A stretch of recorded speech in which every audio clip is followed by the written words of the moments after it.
What was it like to be the first human? What did they see when they opened their eyes each morning? What did they fear? What did they love? How did they survive in a world that wanted them dead? Thanks to the latest scientific discoveries, we are about to take a journey into the mind and life of the first humans to walk the earth.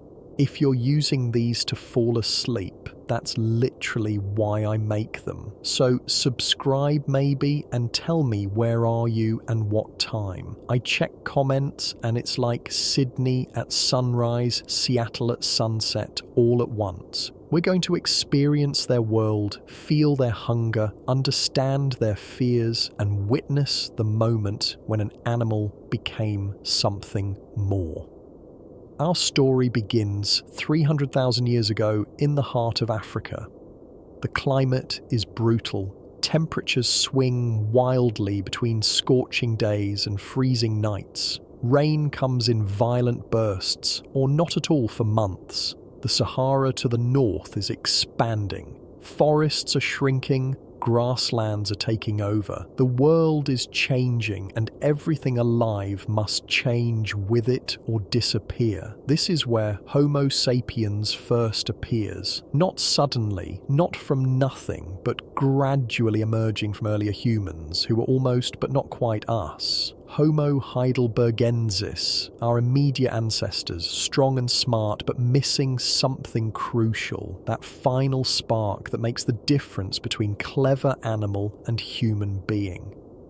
In a small valley in what will one day be called Morocco, a group of heidelbergensis makes camp. About 40 individuals, men, women, children. They've been here for 3 weeks, following herds of gazelle that come to drink from a seasonal stream. The water is almost gone now. Soon they'll have to move again. Always moving, always searching, always one drought away from extinction. Among them is a young female, 16 years old in our counting. Though she has no concept of years or counting, she knows seasons, knows moon cycles, knows hunger and fullness. That's enough. She's pregnant, though she doesn't know it yet. Won't know for another month when her bleeding stops.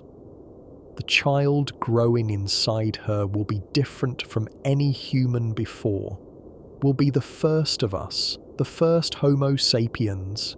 But she doesn't know this, can't know this. She's just trying to survive another day. Her name is impossible to reproduce. Her people don't have language like we do. They have sounds, gestures, grunts that mean specific things. Danger, food, come, go, stop. But not grammar, not syntax, not the ability to say things that have never been said before. Not yet. We'll call her Asha. It means life. Asha wakes before dawn. The fire has died to embers. Her responsibility to feed it. She's been tending fires since she was 6, learning from her mother who learned from hers.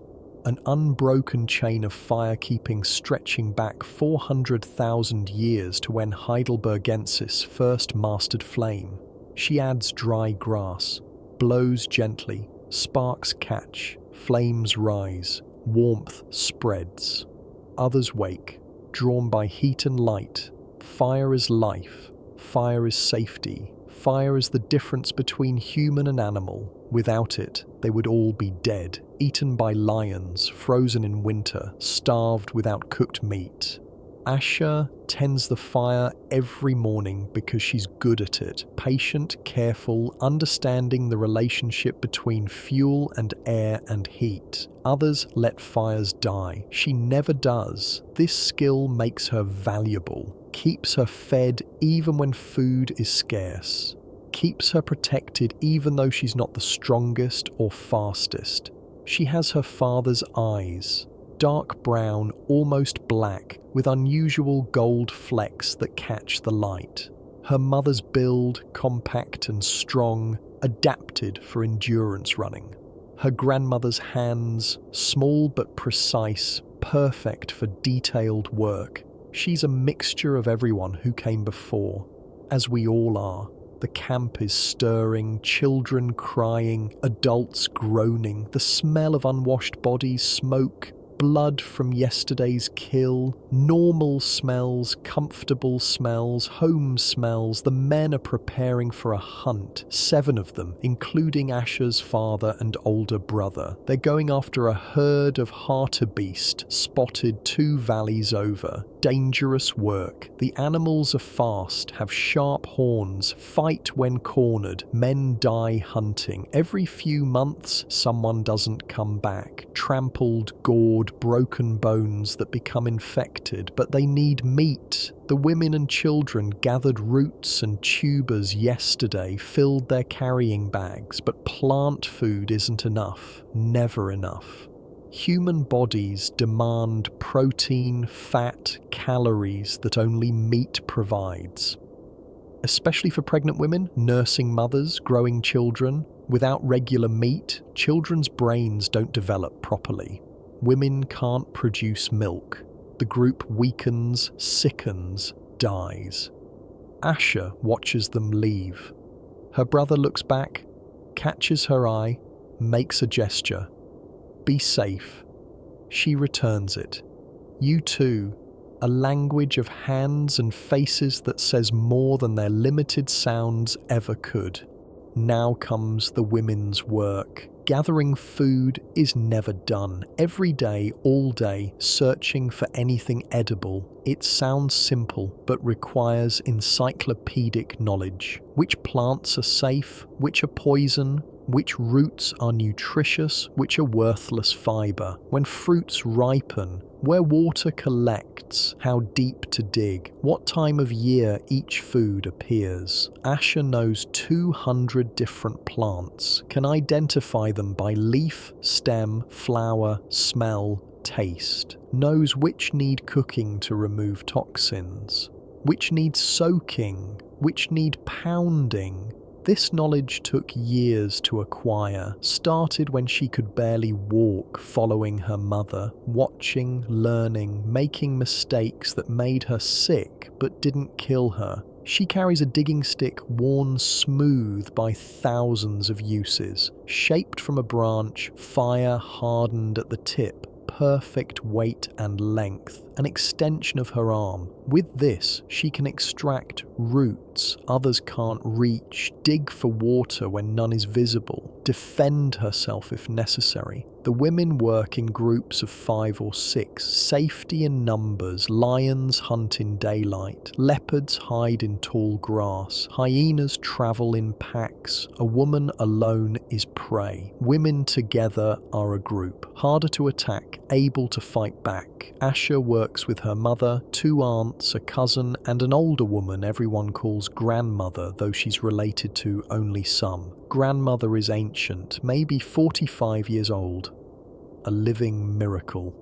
Most people die by 30, teeth worn to nubs, joints destroyed by arthritis, spine curved from decades of carrying heavy loads. But her mind is sharp. She remembers things no one else does. Where to find water in extreme drought, which stars predict rain, how to treat snake bite, knowledge that keeps everyone alive. They walk 3 hours to an area grandmother remembers. Years ago, she says through gestures, this place had many mongongo nuts. The trees might still be there, might still produce. Worth checking. Mongongo nuts, a treasure, high in protein and fat, can be stored for months. Taste good even when other food is scarce. A single tree can feed the group for a week. But 3 hours is far, takes them away from camp, away from men, away from fire, into territory where they're not apex predators, where things hunt them. The walk is nervous. Every shadow could be death. Every sound needs evaluation.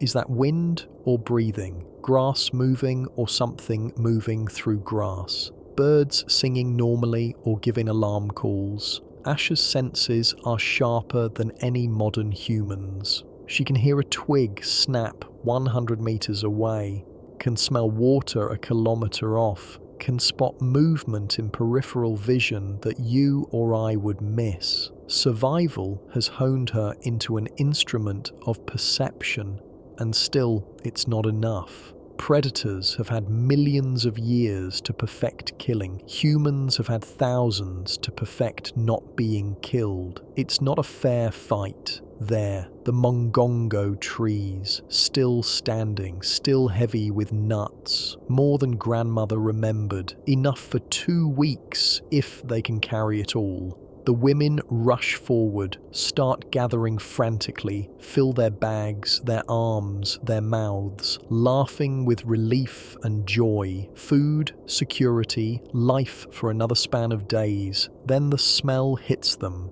Rot, death, meat. They freeze. Look around. There, 30 meters away, a lion kill. Zebra, dead 2 days maybe. Lions gone, but hyenas still feeding. Dozens of them. Spotted hyenas, the most dangerous scavengers in Africa. Bone crushers. Killers in their own right. Known to attack humans. Known to win. The hyenas notice the women, stop feeding, start calculating. 7 humans, 20 hyenas. The math isn't complicated. Run or fight. Running triggers chase instinct. Fighting triggers pack attack. Either way, they might die. Grandmother makes the decision. Stand, look big, make noise. Don't show fear. It's worked before, might work now. The women stand close together, raise their digging sticks, start yelling, making themselves seem larger, more dangerous, not worth the effort. The hyenas approach slowly, testing, watching for weakness. One woman breaking will doom them all. Asha's heart hammers so hard she can hear it. Blood rushing in ears, muscles trembling with adrenaline, every instinct screaming run. But she stands, holds her stick steady, keeps yelling even though her throat hurts. The standoff lasts forever. Minutes that feel like hours, the hyenas circling, the women turning to face them, a dance of death where one wrong move means everything. Finally, the hyenas back down, return to their zebra. Not worth it. Easier prey exists. The women aren't worth the risk of injury. The women don't run. Walking backward slowly, never turning away, never showing vulnerability. When they're far enough, they grab their gathered nuts and move quickly back toward camp. No one speaks? Can't speak? Don't have words for what they just felt? Terror? Relief?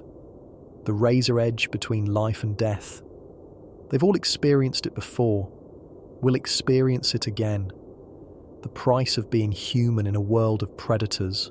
By the time they return to camp, the men are back. Successful. They killed a young hartebeest, not huge but enough. Meat for 2 days. The butchering has already started. Men cutting with stone tools, flakes of flint sharper than surgical scalpels. Women preparing fire to cook it. Children watching, learning, waiting for scraps. Asha helps with the fire, builds it large and hot. Cooking is crucial. Raw meat can kill. Parasites, bacteria, toxins that cooking destroys. They learned this over generations. Trial and error written in graves. The smell of roasting meat makes everyone salivate. Stomachs growling, mouths watering. When did they last eat this well? 4 days ago? 5? The alpha male eats first. Always first. He decides who gets what. Not the best system, but the one they have. Power through strength, leadership through intimidation. He's huge, scarred,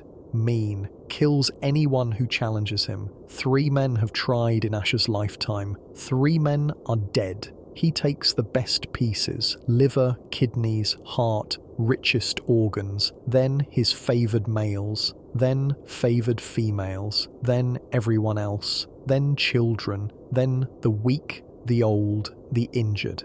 Asha gets a portion because her father has status, because she tends fire well, because she's young and fertile and valuable for breeding. The calculations of survival made flesh. The meat is delicious, charred outside, juicy inside, fat dripping, protein flooding starved cells, energy returning, strength renewing. This is why they hunt. This is why they risk death. For this feeling of fullness, for this moment of not wanting. After eating, they rest, digest, tell stories through gestures. The hunt, the kill, the near miss with the leopard, the gathering, the nuts, the hyenas. Information sharing that keeps everyone safer, smarter, better equipped for tomorrow. Night falls quickly in Africa. One moment light, next moment dark. No twilight, just transition. The fire grows more important. Beyond its light, eyes reflect. Predators gathering, waiting for someone to stray, someone to sleep too far from flames, someone to be weak. Asha sleeps between her mother and cousin. Body heat shared, safety in contact, dreams that make no sense, images without story, emotions without cause, the proto-dreams of a proto-human. Weeks pass, the pregnancy develops, though Asha doesn't understand what's happening. Her body changing in familiar ways, breasts swelling, belly hardening, appetite increasing. She's been pregnant before, lost that baby at 5 months, stillborn, common tragedy. Half of all pregnancies end this way. Bodies not quite ready, genetics not quite right, evolution's brutal math. But this pregnancy feels different, stronger, the child inside more active, kicking earlier, moving more, something unusual developing in her womb. The group migrates north, following animal herds. They travel for 2 weeks, crossing rivers, avoiding predators, searching for food, constant motion, constant vigilance, constant exhaustion. They reach a cave system near the coast. Good shelter, fresh water, access to both inland hunting and coastal gathering, shellfish, fish, seaweed, marine resources that supplement land food. Perfect place to stay for the wet season. Other groups have the same idea. They find the caves occupied, not their people, strangers, different group, different customs, different sounds, tension immediate. Resources are finite. Every group that shares this place means less for everyone. Competition for food, water, shelter, the mathematics of scarcity. The alpha males meet, size each other up, display strength, beat chests, yell, posture, male theatre that determines who dominates without fighting. Fighting is expensive. Injuries mean death. Better to establish hierarchy through intimidation. Asha's alpha is larger, meaner, more scarred. The other alpha backs down. His group can stay, but as subordinates. They get less space, worse hunting grounds, fewer resources, the price of weakness. Among the other group is a young male, maybe 18, tall, lean, unusual looking. His face is different from anyone Asha has seen. Flatter, forehead higher, chin more prominent, eyes that seem to see differently. Notice different things. She catches him watching her. Not aggressive watching, not hungry watching, curious watching. She looks away but feels his gaze. Feels something unfamiliar. Not fear, not threat. Something else. Interest, maybe. His name is impossible to know. We'll call him Tao. It means first. Tao is different from others in his group. They sense it even if they can't articulate it. He thinks strangely, sees patterns others miss, invents tools that shouldn't work but do, makes sounds that almost seem like words. Almost. He's an outcast in his own group. Too different. Too strange. Tolerated because he's useful but never quite accepted. Never quite belonging. He sees the same in Asha, something different, something new, a kinship of oddness. Over the following days, they encounter each other, never directly, never obviously, just happening to gather in the same areas, happening to sit near the same fires, happening to look up at the same moments. The groups share the cave for 3 months. rainy season, water everywhere, plants growing, animals fat and plentiful, easy time, relatively safe time, time when groups can tolerate each other without constant conflict. Tao starts leaving things for Asher, shells arranged in patterns, stones with unusual colours, flowers that smell sweet, gifts without purpose, beauty for beauty's sake, behaviour that makes no survival sense, behaviour that's purely human. Asher keeps them, hides them from others who wouldn't understand, who would see waste, who would see foolishness, but she sees something else, sees someone who thinks like her, sees differently, wants differently. One evening she finds him alone by the tide pools, watching water, watching light reflect off waves, watching in a way that serves no purpose except watching. She sits near him, not close, not threatening, just present, just there. They don't speak, can't speak, but something passes between them. Recognition, understanding, the beginning of connection that transcends their limited communication. He shows her something, a pattern he's made with shells, spirals that mirror nautilus shells, wave patterns, shapes that appear in nature but rarely alone, never arranged. He's created art. Possibly the first art, creating beauty from nothing for no reason except it pleases him. She understands instantly, makes her own pattern, different but complementary, a conversation in arrangements, a dialogue in design. They spend the evening this way, creating patterns, destroying them, creating new ones, laughing at the absurdity, at the luxury of wasting time on useless beauty, at being alive in this moment, doing nothing productive and everything meaningful. When darkness forces them back to their separate fires, something has changed. They're not alone anymore. Each has found another mind that works like theirs. The first human, recognizing the first human. But the groups are leaving soon. Rainy season ending, herds migrating, time to follow or starve. They'll go different directions, never see each other again. Just another brief connection in a life of temporary things. The night before separation, Asher sneaks to where Tao's group camps. Dangerous. If caught, punishment would be severe. Females don't choose, don't decide, don't act independently. But she goes anyway. Finds him waiting as if he knew she'd come. Maybe he did. Maybe he understands her as she understands him.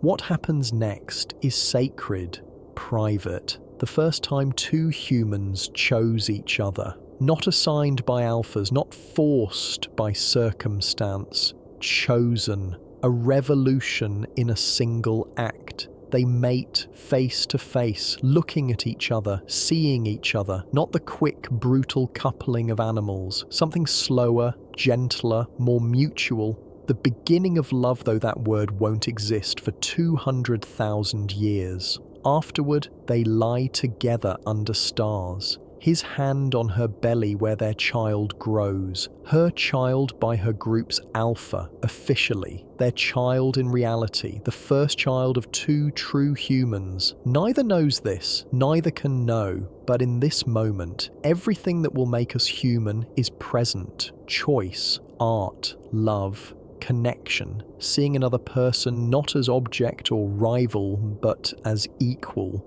as partner. As someone who matters. Dawn comes, they separate. His group leaves heading east. Hers stays. She never sees him again, doesn't know if he survives, doesn't know if he remembers her, doesn't know that his genes, combined with hers, create something unprecedented. 2 months later, her pregnancy is obvious. The alpha assumes the child is his. He accepts it, grants her protection, extra food, status as mother of his offspring. She doesn't correct him. Can't. Wouldn't matter if she could. The child will be raised as his. Will learn from his teachings. Will inherit his position in the group. Biology matters less than social recognition, but she knows, carries the secret, sometimes touches her belly and remembers the young male with the different face, wonders if their child will have his eyes, his way of seeing, his difference. The pregnancy is difficult, worse than her first. The child sits wrong, moves strangely, causes pain in ways the first didn't. Grandmother examines her, worries, predicts trouble in birthing, predicts possible death. Asha is terrified. She's seen women die in childbirth, seen babies born dead, seen mothers and babies both lost, seen the screaming and blood and failure of bodies not quite evolved for births that barely work. Humans are terrible at giving birth. Our big heads and narrow hips create a design flaw that kills thousands. Evolution's compromise between walking upright and thinking big thoughts. We got both but pay the price in blood. Labour starts at night. Always night. Some ancient trigger in mammal biology. Better to be vulnerable when predators sleep. Better to struggle hidden by darkness. The pain is unlike anything she's known. Worse than hunger. Worse than injury. Worse than fear. Pain that obliterates thought. Reduces her to animal, to body, to the single imperative of pushing this thing out before it kills her. The women gather. Her mother holding her shoulders, grandmother between her legs, others chanting, singing, making sounds meant to encourage, meant to drown out screaming, meant to keep predators from hearing weakness.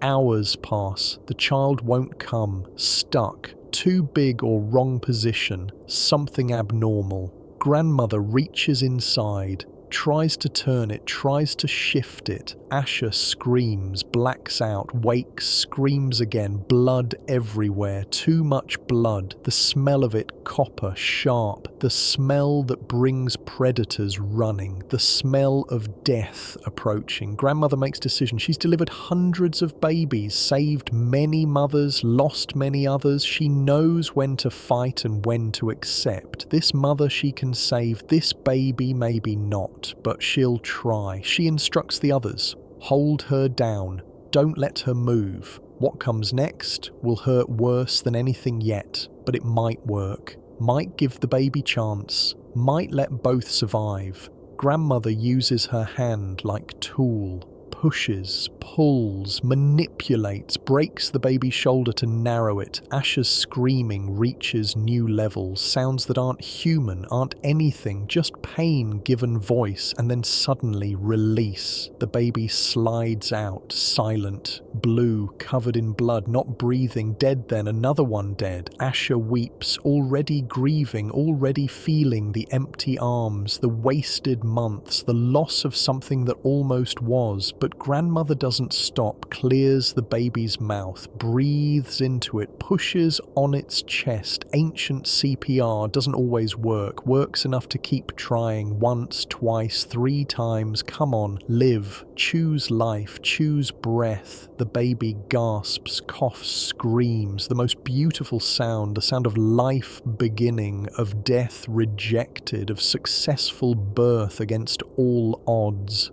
A boy, unusual looking, even covered in blood, head slightly different shape, face slightly different structure, body slightly different proportions, different enough to notice, not different enough to alarm. Asha holds him, her son, her and Tao's son, though no one else knows, the first Homo sapiens, the first truly modern human, the child who carries genes that will spread to every human alive today. We'll call him Enkai. It means sky. Enkai is different from birth. The women notice immediately, though they don't speak of it. His eyes focus earlier, his grip stronger, his cries more varied, more communicative, like he's trying to speak before he has the equipment. He grows faster than normal children, sits early, crawls early, walks at 8 months. The other children are still immobile at that age, still helpless. But Enkai is moving, exploring, getting into everything. His curiosity is insatiable. Everything must be touched, tasted, examined. He takes things apart, breaks tools to see how they're made, destroys carefully made objects to understand their construction, drives the adults crazy, but they tolerate it. Something about him seems important, seems valuable. By age 2, he understands everything said to him, can follow complex instructions, anticipate needs, predict patterns. His mind processes information faster, makes connections quicker, sees relationships others miss. By age 3, he's making sounds that seem deliberately communicative. Not words yet, not language, but proto-language. Sounds paired with meanings, repeated consistently, the beginning of vocabulary. The other children imitate him, start making similar sounds, associating those sounds with specific things, ideas, actions.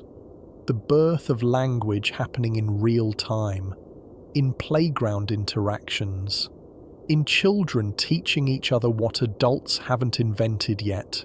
By age 4, Enkai has 50 words, actual words, consistent sounds that mean consistent things. He teaches them to other children, they teach them to others. Adults start using them. Suddenly the group has vocabulary where before they had only gestures and grunts.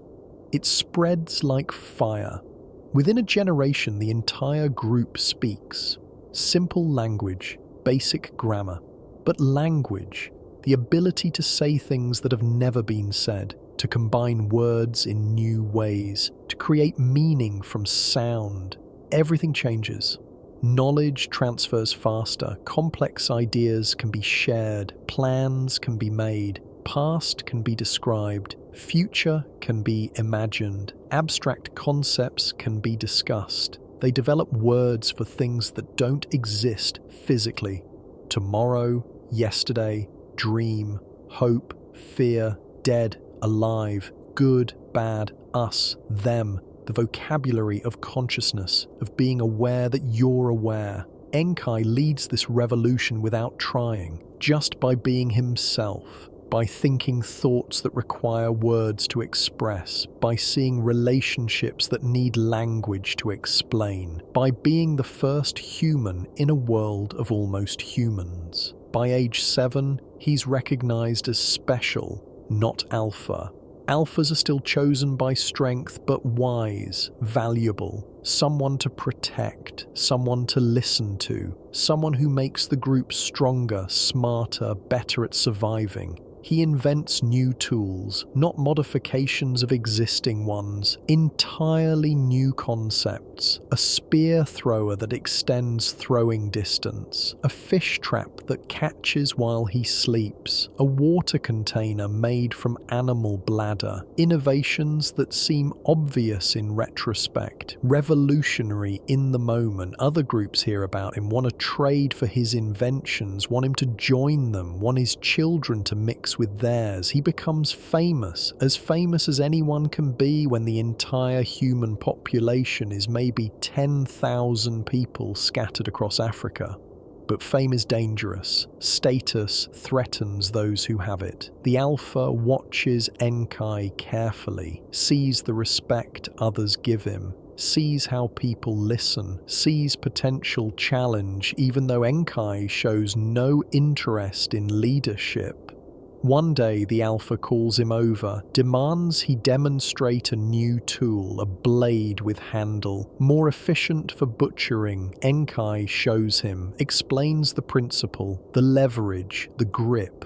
The Alpha takes it, examines it, then suddenly attacks, stabs at Enkai without warning. Pure jealousy, pure fear of being replaced, pure violence of a man who has only violence to offer. Enkai dodges, barely. The blade cuts his arm, deep, bleeding, but not fatal. He runs, The alpha chases, screaming threats, promising death. The group is frozen. This violates everything. You don't kill your own. Don't attack without reason. Don't destroy what's valuable. But the alpha is beyond reason, beyond social rules, beyond anything but rage. Asha steps between them, her son, her creation, the child of that night with Tao. She won't let him die, can't let him die. Too important, too special, too much humanity invested in his existence. The alpha hits her, throws her aside. She's nothing to him, past breeding age, no longer valuable, expendable, but others aren't frozen anymore. The spell of alpha dominance breaks. If he'll kill Enkai, he'll kill anyone. No one is safe. His strength is no longer protection, it's threat. 3 young males attack together, coordinated, planned. They've been waiting for justification. Now they have it. Defending Enkai, defending the future, defending intelligence over brute force. The fight is brief and brutal, 3 against 1, all armed with tools Enkai invented. Sharp blades, pointed spears, weighted clubs. The alpha is strong, but strength isn't enough, not anymore. He dies badly, bleeding, broken, screaming betrayal, not understanding that the world changed. That muscle mattered less. That brain won. That evolution was happening, and he was the past. The young males take over, form a coalition, share power, no single alpha, first democracy, crude, violent, unstable, but cooperation over domination, agreement over force, the beginning of civilization in a single revolution. Enkai becomes advisor, inventor, teacher, the one who thinks so others can act, the first intellectual in a world that was only physical. His position secure now, his value recognized, his difference celebrated instead of threatened. He takes a mate, a young female with quick mind, clever hands, curious nature. Together they have children. 5 survive to adulthood, all unusual, all smart, all carrying genes that will spread. The children have children. Those children have children, each generation mixing with others, spreading Enkai's genes across Africa, across the world eventually, until every human alive carries pieces of him, pieces of Asha, pieces of Tao, the first humans living in all of us. But Enkai's greatest invention isn't tools or language or new ways of organizing, it's story. One night, sitting around fire, he begins speaking, not giving information, not making plans, just speaking, creating images with words, taking listeners somewhere else, someone else. He tells about his mother's encounter with hyenas, but changed, exaggerated, made dramatic. The hyenas bigger, the danger greater, the escape more miraculous. Not lying exactly, shaping truth into something more memorable, more meaningful. The group is riveted. They've heard recountings before, but this is different. This creates feeling, creates tension, creates satisfaction when resolved. The first story, the first narrative, the first time someone shaped reality into art. He tells more. The great hunt that almost failed, the storm that nearly killed them, the child who was lost then found, each story teaching something, sharing wisdom, transmitting culture, making listeners feel connected to past, present, future. Others start telling stories, adding their own, building on his techniques, creating a library of narratives, history without writing, culture without text, everything preserved in repetition, in the telling and retelling, until truth and story become inseparable. Stories do something extraordinary. They create shared reality, shared beliefs, shared identity. The group becomes more than individuals who live together. They become people with common history, common ancestors, common destiny. They develop creation myths, stories about where they came from, how the world began, why things are as they are. Not accurate, not factual, but true in deeper sense. True about meaning, about purpose, about what it means to be them and not others. They tell stories about animals, why leopard has spots, why elephant has trunk, why humans walk upright. Explanations that aren't scientific but serve the same purpose. Making sense of the world, imposing order on chaos, creating understanding where only mystery existed. They tell stories about death, where the dead go, what happens after. Not because they know, because not knowing is unbearable. Better wrong answer than no answer. Better comforting story than terrifying void. These stories bind them, create laws without writing them. You don't steal because story says thief was cursed. You share food because story says hoarder was abandoned. You respect elders because story says wisdom comes with age. Myths that create morality. Fiction that produces fact. Enkai lives to 43. Ancient for his time. His body failing but his mind sharp until the end. Surrounded by children, grandchildren, great-grandchildren. More than 50 people carrying his blood, his genes, his humanity. When he dies, the group grieves deeply, but not hopelessly. They have his stories, his inventions, his words, his way of seeing. He lives on in everything he created, in every person he changed. In the new world, his existence brought into being. They bury him with ceremony, place his favourite tools beside him, paint his body with red ochre, arrange stones in patterns he loved. The first funeral that's more than hygiene, that's ritual, that's recognition that this person mattered, will be remembered, won't be forgotten. They tell stories about him. Within a generation, the stories are myths. Within 2 generations, the myths are legends. Within 3 generations, he's a god, the first human becoming the first deity, the man who brought language, fire, wisdom, the ancestor who made them human. But the real Enkai was just a boy born different, born first. Born in the exact moment when humanity became possible, when the right genes combined in the right way at the right time to create something unprecedented.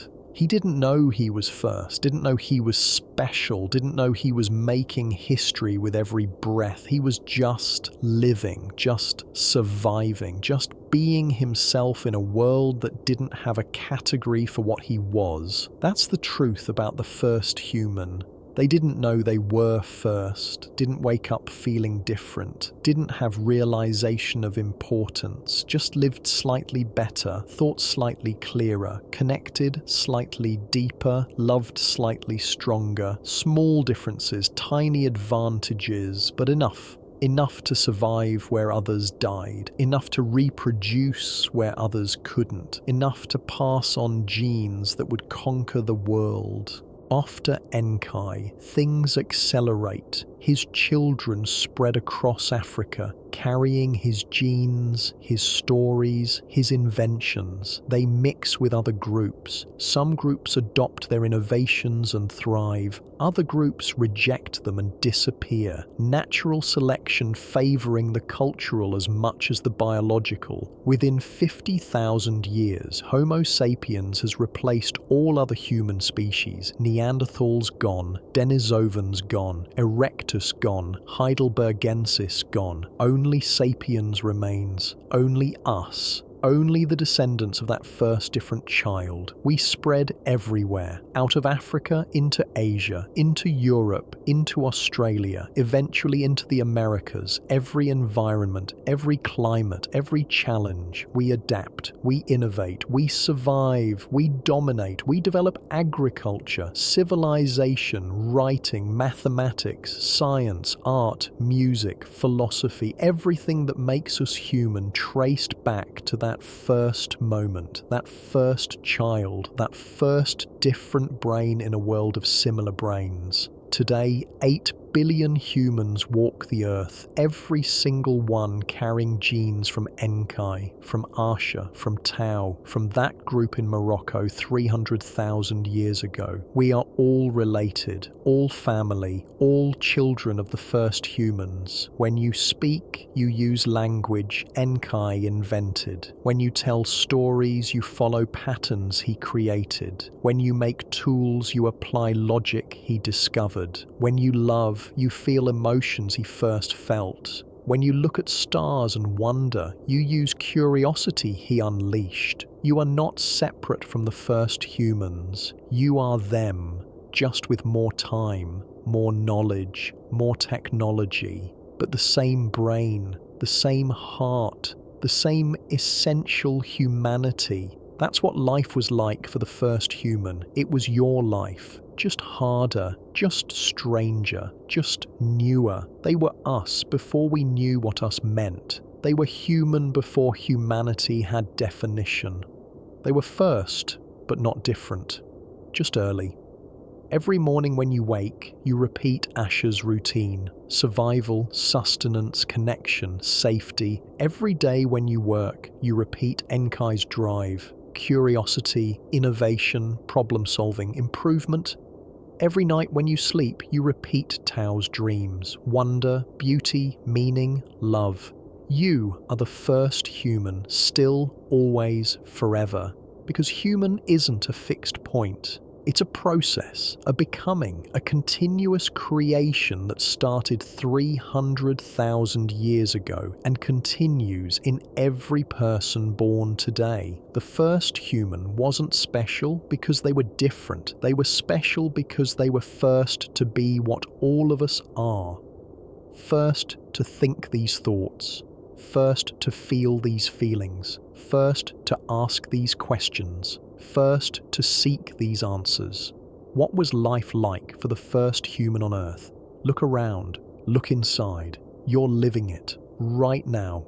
The continuation of that first life, that first consciousness, that first moment when the universe woke up and asked why. We are the very first humans and the latest and everything between. We are what happens when matter learns to tell stories about itself, when atoms organize into consciousness, when the universe opens eyes and recognizes beauty. This is our story, from first thought to infinite possibility, from one child to 8 billion descendants, from survival to meaning, from animal to human to something we're still becoming. The first human looked at the stars and wondered what they were. We looked at the stars and landed on the moon. The first human drew patterns in sand. We built the Sistine Chapel. The first human told stories by firelight. We wrote Shakespeare, filmed Star Wars, coded virtual realities. Same species, same brain, same humanity. Just more time, more knowledge, more possibility. So when you wonder what life was like for the first human, remember this. You are them. They are you. The story never ended. It just kept adding chapters, adding characters, adding complexity, but the essential plot remains unchanged. Survive, connect, create, love,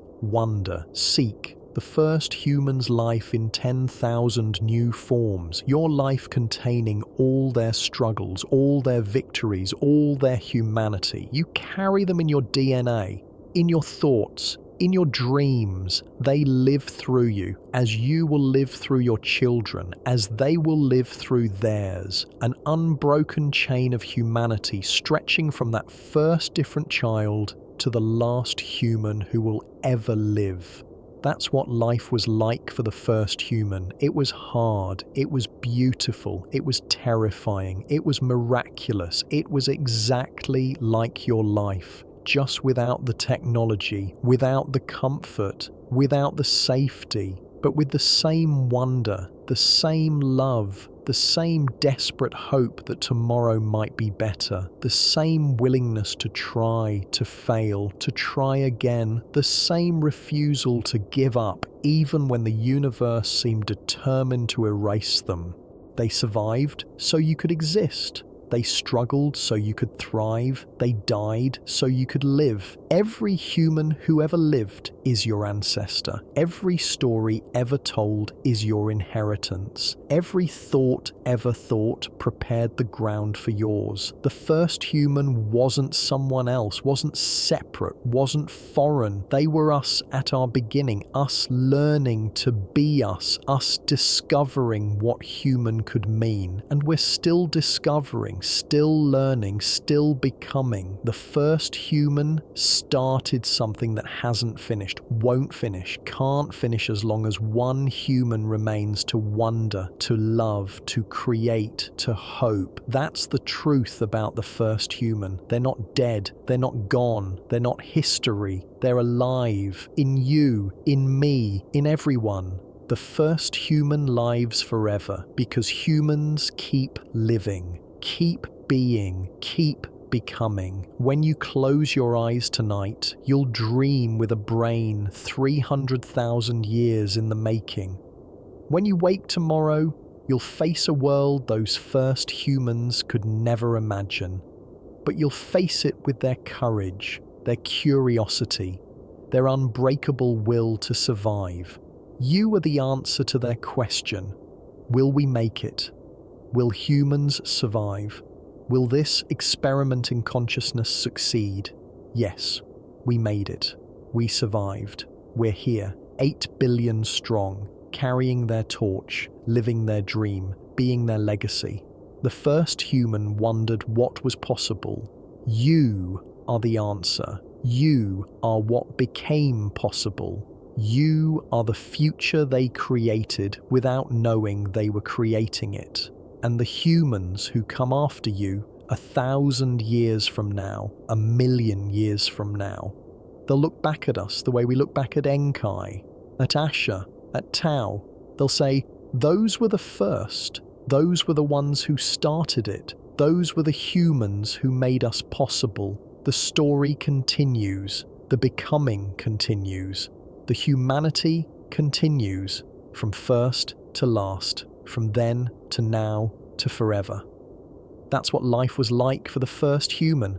It was the beginning of everything, including you. But let's go deeper into their world. Let's experience what they experienced, feel what they felt, understand not just that they existed, but how they existed. Mourning in prehistoric Africa is unlike anything you've experienced.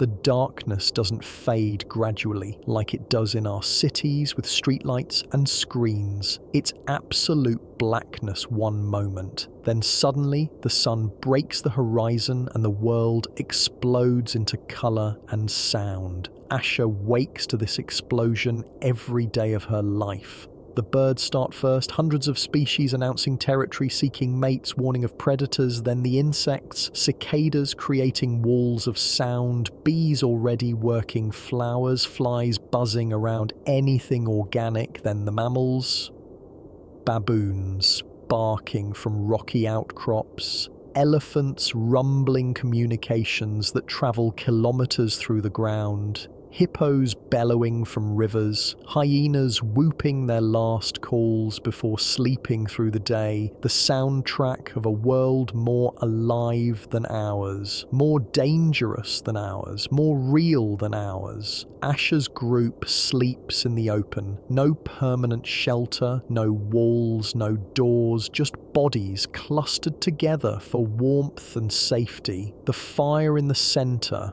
always burning, always tended, their only protection from the 1,000 things that want to eat them. She checks her children first, 3 still living from 5 births, 2 boys, 1 girl, the oldest is 9, the youngest is 3. They sleep tangled together, sharing body heat, sharing safety. She counts them without thinking, 1, 2, 3, all breathing, all alive. Another night survived. Her daughter coughs, a wet cough, mucus and pain. She's been sick for 2 weeks, some infection, maybe pneumonia, maybe tuberculosis, probably death. Half of all children die before age 5. Disease, starvation, accidents, predators. Childhood is a gauntlet where most fall. Asha holds her, feels the fever burning, knows there's nothing she can do. No medicine, no treatment, no hospital, just hope and prayer to gods they haven't invented yet. Just the slim chance that immune system wins a battle it usually loses. The girl looks at her with eyes too old for her face. Children here understand death early, see it constantly. Siblings, cousins, friends. Here one day, gone the next. They don't fear it like we do. It's just part of life, the other side of living. Asha makes a decision. Today she'll search for the fever plant. Grandmother mentioned it once. Leaves that reduce fever, bark that fights infection, grows near water in rocky areas. Maybe 3 hours walk, maybe 4. Dangerous journey alone, but watching her daughter die is worse. The men are preparing for another hunt. They hunt every 3rd day on average, more often when successful. Less often when prey is scarce. It's an exhausting lifestyle, constant movement, constant danger, constant pressure to perform. Her older brother is among them, Kino. 25 years old, covered in scars, missing 2 fingers from a hunting accident, deaf in 1 ear from an infection, but alive, still hunting, still providing, a successful man by their standards. He notices Asha's concern for her daughter, approaches, makes questioning gestures. What's wrong? Can I help? The language of hands and faces that they all speak fluently. She explains through signs and sounds. Daughter sick, fever high, need medicine, going to search. He shakes his head violently. No, too dangerous. Alone is death. Wait. Go tomorrow with other women. She gestures back. Tomorrow might be too late. Daughter burning, getting worse, must try today. They argue silently. His concern for his sister versus her desperation for her daughter. Finally, he relents. He can't go with her. The hunt is essential, but he gives her his best knife, a beautiful piece of obsidian, sharp as glass, deadly as any weapon. Take this, use it if you must. Come back. Your children need their mother. She accepts it, grateful, terrified, determined. She'll leave after the men depart. Tell the other women she's checking snares. They won't notice her gone until afternoon. By then she'll be returning or dead. Either way, too late to stop her. The men leave, 7 of them, moving in practiced formation, weapons ready, senses alert. They're hunting kudu today, large antelope, dangerous when cornered. But one kudu feeds the group for 3 days, worth the risk. Asha feeds the fire, nurses her youngest, gives her daughter water with medicinal leaves. Not the right plant, not strong enough, but something. Better than nothing. The illusion of action in the face of helplessness. Then she leaves, quietly, casually. Just another woman going to gather, just another day of survival tasks. Nothing unusual, nothing to comment on. But once beyond sight of camp, she runs. Not the sprint of fleeing prey, the loping endurance run that humans invented, the pace that can cover 50 kilometers in a day, the speed that exhausts any animal that tries to match it. We're not the fastest species, not the strongest, not the most agile, but we can run forever, keep moving when everything else must stop. Outlast, outpersist, outwait. It's our superpower, the thing that made us apex predators. Asha runs through grassland, through scattered acacia, through areas she knows and areas she doesn't, following grandmother's vague directions, near water, rocky areas. Look for white flowers, smell like soap. The sun climbs higher, temperature rises, 40 degrees, 45, heat that would kill someone from our time, heat that she barely notices. Her body adapted through millions of years, sweating efficiently, breathing deeply, cooling systems that work perfectly. She sees animals, giraffe browsing treetops, zebra herds nervous and watchful, warthogs rooting in dirt, all of them potential food, all of them potential indicators of predators. If they run, she runs. If they're calm, she's calm. The savannah is a language and she's fluent. After 2 hours, she finds a stream, seasonal, nearly dry, but water still flowing in the deepest parts. Rocky banks. Perfect habitat for the plant she seeks. She searches carefully, looking, smelling, remembering grandmother's description from years ago. White flowers, soapy smell, leaves with 5 points. Common name, fever tree. There, maybe, a bush with white blooms. She approaches carefully, picks a leaf, crushes it, smells. Yes, soap, medicinal, strong. This is it. She harvests quickly, leaves, bark, flowers, everything grandmother said to collect. Fills her carrying bag. Enough for her daughter. Enough to share, enough to save others. Relief floods through her. The risk paid off. The journey was worth it. Her daughter might live, might recover, might survive to adulthood and have children of her own. She drinks from the stream, cold water, clean water, delicious, the best thing she's tasted in days, fills her water gourd, washes her face, prepares for the return journey. That's when she smells it, the scent that means death. Musky, feline, recent, leopard, every muscle freezes, every sense sharpens. Where is it? Upwind, close, very close. Has it seen her? Probably. Leopards see everything. Has it decided she's prey? Maybe. Maybe not. She knows the rules. Don't run.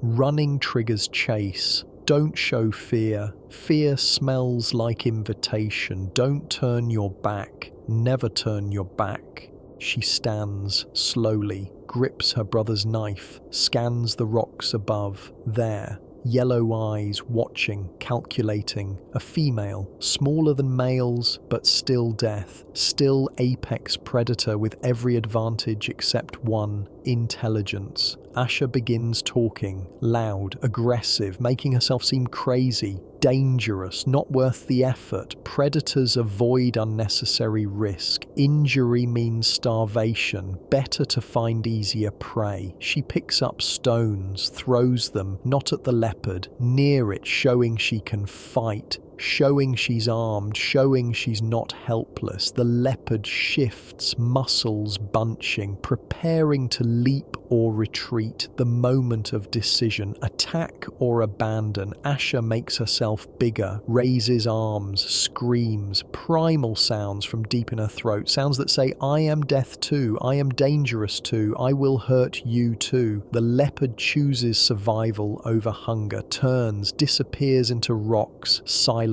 as thought, gone. Asha collapses, shaking, adrenaline draining, near death again. How many times has she been this close?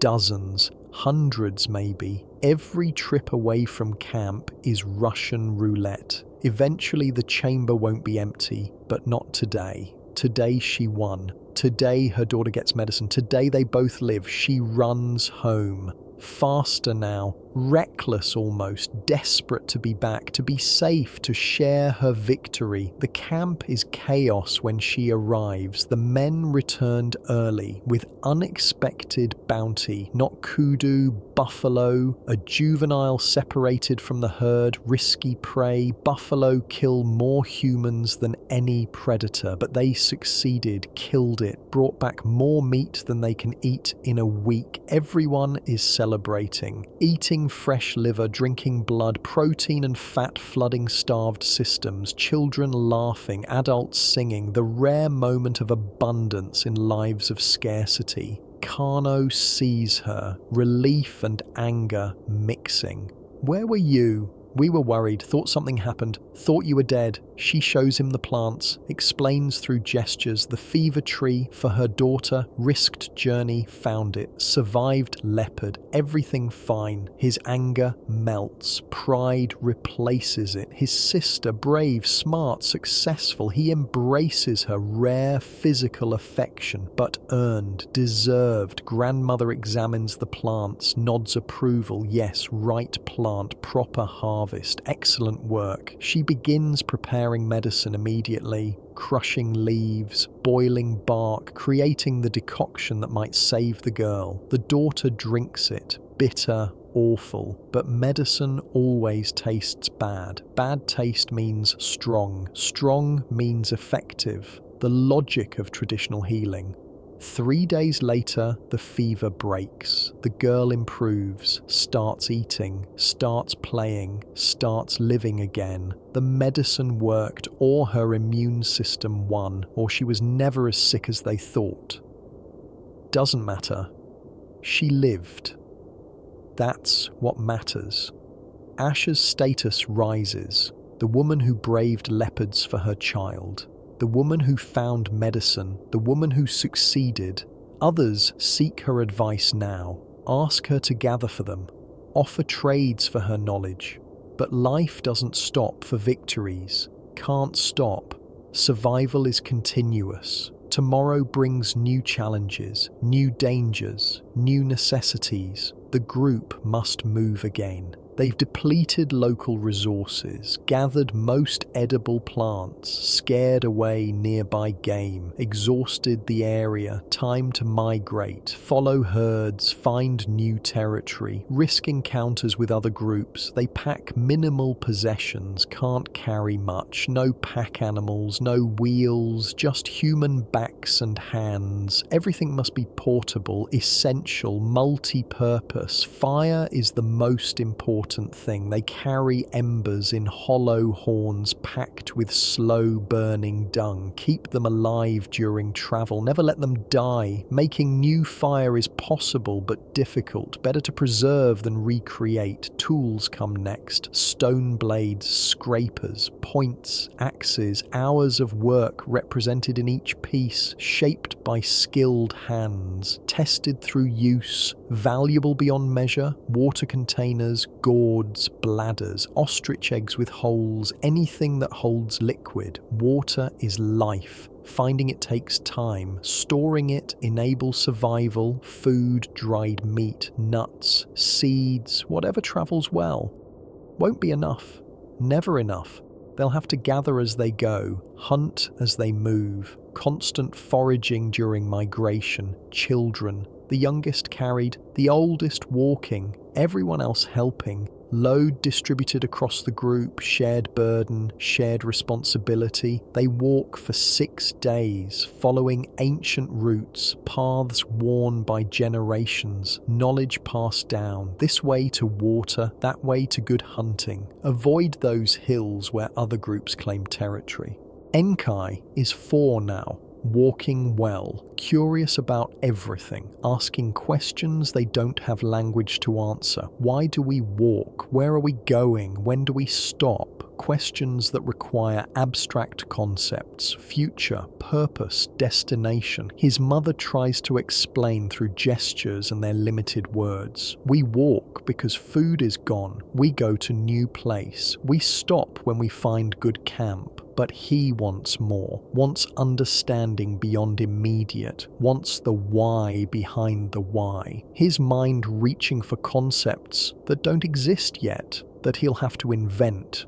At night, the group camps, builds fire, shares food, tells stories, the ritual that bonds them, that makes them more than individuals, that creates culture.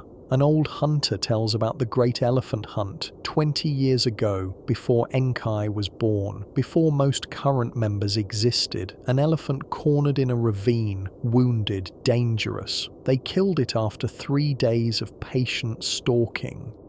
Fed the group for a month. A legendary hunt that might never happen again, but in the telling, it lives. The younger hunters hear and dream of similar glory. The children hear and understand what's possible, what their people can achieve, what it means to be them. Another tells about the year without rain, 5 years ago, the drought that killed half the group, watching children starve, watching elders choose death so younger could eat, the horror that lives in memory, the warning that shapes behavior, store food, don't waste, prepare for bad times during good times. Grandmother tells about the crossing, 15 years ago, when crocodile attacked during river crossing, took a young woman, pulled her under. Everyone heard her screaming. Her body never recovered. The price of migration, the risk of survival, the cost of being human in a world designed to kill them. These stories aren't entertainment. They're education, history, law, morality. Everything that makes them a people rather than random individuals. Everything that defines who they are and how they live. Enkai listens with total focus, absorbing, processing, understanding at levels others don't. He sees patterns in the stories, common elements, repeated themes, lessons embedded in narrative. Courage is valued, cowardice is condemned, sharing is essential, hoarding is punished, elders are respected, children are protected, rules without being stated, morality without being preached, culture transmitted through story. He begins making his own sounds during stories, not interrupting, enhancing sound effects, vocal emphasis, timing that builds tension, natural instinct for narrative, for making stories better, for creating emotional impact. The adults notice, encourage, give him space to participate. This child has gifts, abilities, value beyond normal. He's special in ways they don't understand but recognize as important. They reach new territory after 6 days walking, a valley with permanent river, trees, grassland, visible herds. Perfect. But surely occupied. Good land is always occupied. They scout carefully, looking for signs of human habitation. Fire scars, tool debris, waste pits, burial sites, anything indicating others claim this place. Nothing. The land appears empty. Abandoned, available, too good to be true probably, but they have no choice, need to settle, need to stop moving, need to establish camp before exhaustion kills them. They choose a site, near water but not too near. Crocodiles live in rivers, near rocks for shelter and toolstone, near trees for firewood and safety. Open sight lines to see predators approaching. Every decision weighted against survival factors. The work begins immediately.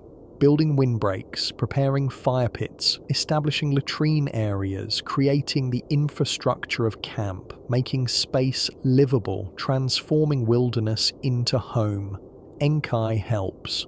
4 years old, but capable. Gathering kindling, arranging stones, learning through doing. His brothers work alongside, 7 and 9, old enough for real tasks, old enough to contribute meaningfully. The 3 boys develop relationships that will shape their futures. The oldest, Nuru, strong and brave, natural leader. protective of younger siblings, destined for alpha status if he lives long enough. The middle brother, Juma, clever and cautious, thinks before acting, survives through planning, will never lead but will never die foolishly either.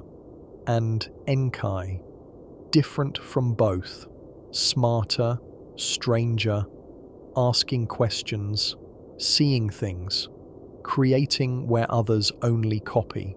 They play together when work allows. Children's games that teach adult skills, chase games that develop speed, throwing games that develop accuracy, fighting games that develop combatability, wrestling games that establish hierarchy. Enkai loses most physical contests, smaller, weaker, slower, but he wins strategic games, predicts moves, sets traps, uses intelligence instead of strength, different kind of victory, different kind of power. The boys hunt small game, lizards, birds, rodents, not for food, for practice, learning to stalk, to throw, to kill, the skills that will keep them alive as men, that will make them valuable hunters, that will determine their status. Enkai invents a new technique. Instead of throwing rocks by hand, he uses a sling, strip of leather, pouch in middle, stone inside, spin and release. The stone flies farther, faster, more accurately. Physics before physics has name. His brothers are amazed, immediately want their own, want to learn, want this advantage. Enkai teaches them, patiently, generously, understanding that shared knowledge strengthens the group, makes everyone more successful. Within weeks, all the children use slings. Then adults start adopting them. The innovation spreads, becomes standard equipment, changes hunting efficiency. All because one different child thought differently. The group settles into new routine. Men hunting, women gathering, children learning, elders advising, the structure that works, that's worked for hundreds of thousands of years, that will work for thousands more. But beneath the routine, something is changing. Enkai is growing not just physically but mentally. His language is developing faster than others. He has 200 words now, maybe 300. Combinations that create new meanings, grammar emerging from usage. Other children learn from him, adopt his words, expand their own vocabulary. Suddenly the group has linguistic explosion. Concepts they couldn't express before now have names. Abstract ideas become discussable. Time words appear. Before, after, soon, never. Enabling discussion of non-present events. Planning that extends beyond immediate, thinking that spans days instead of moments.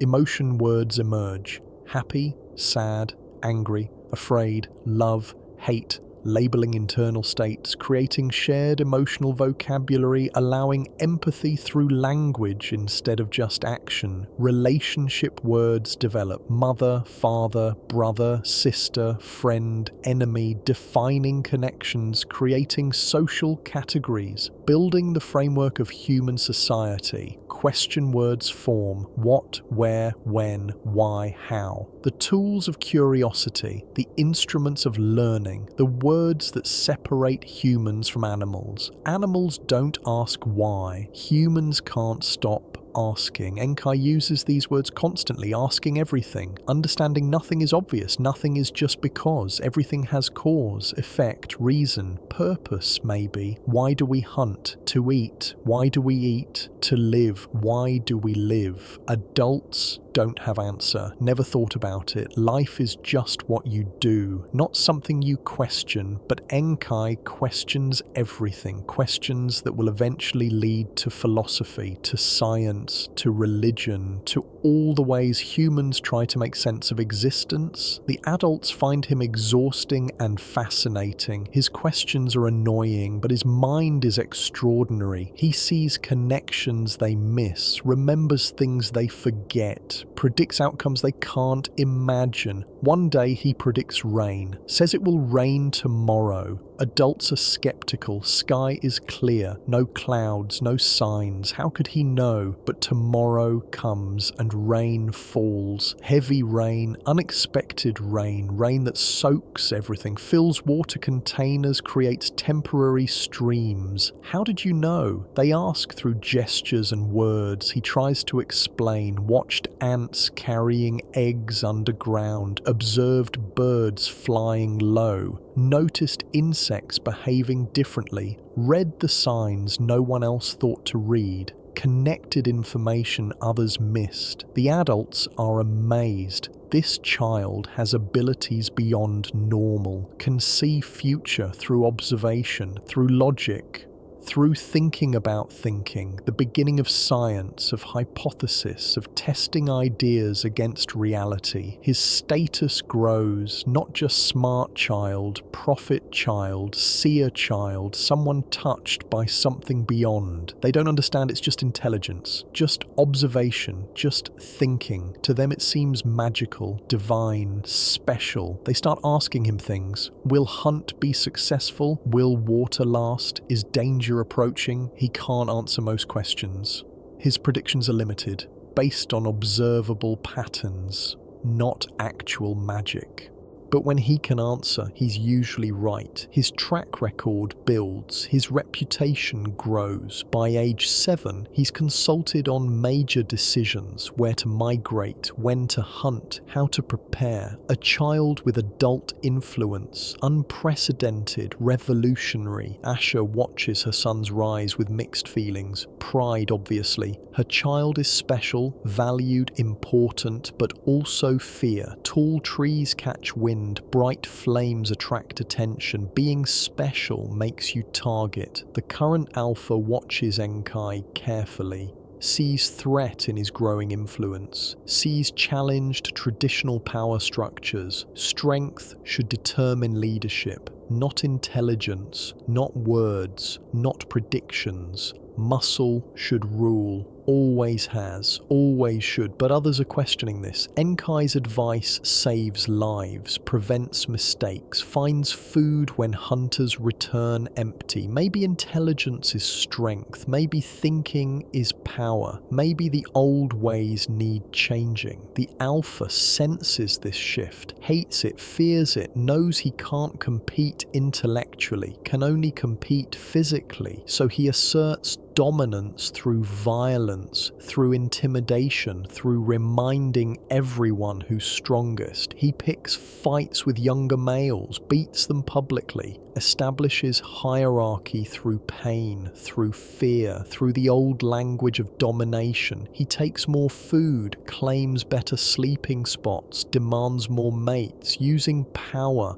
while he still has it. Before everything changes, before strength becomes obsolete. But he can't hit a 7-year-old child, can't attack someone too young to threaten, can't assault someone everyone values, would turn group against him, would end his rule. So he waits, watches, plans, knowing eventually Enkai will be old enough, will say something wrong, will create opportunity, then he can strike, then he can eliminate threat, then he can preserve the old ways. Enkai doesn't understand the danger, too young, too naive, too focused on learning and discovering, doesn't see the alpha's hatred, doesn't recognize the threat, just continues being himself, being brilliant, being the future that some aren't ready for. His mother sees though, knows what's coming, has watched enough power struggles, seen enough violence, knows her son will need protection, will need allies, will need survival skills beyond intelligence.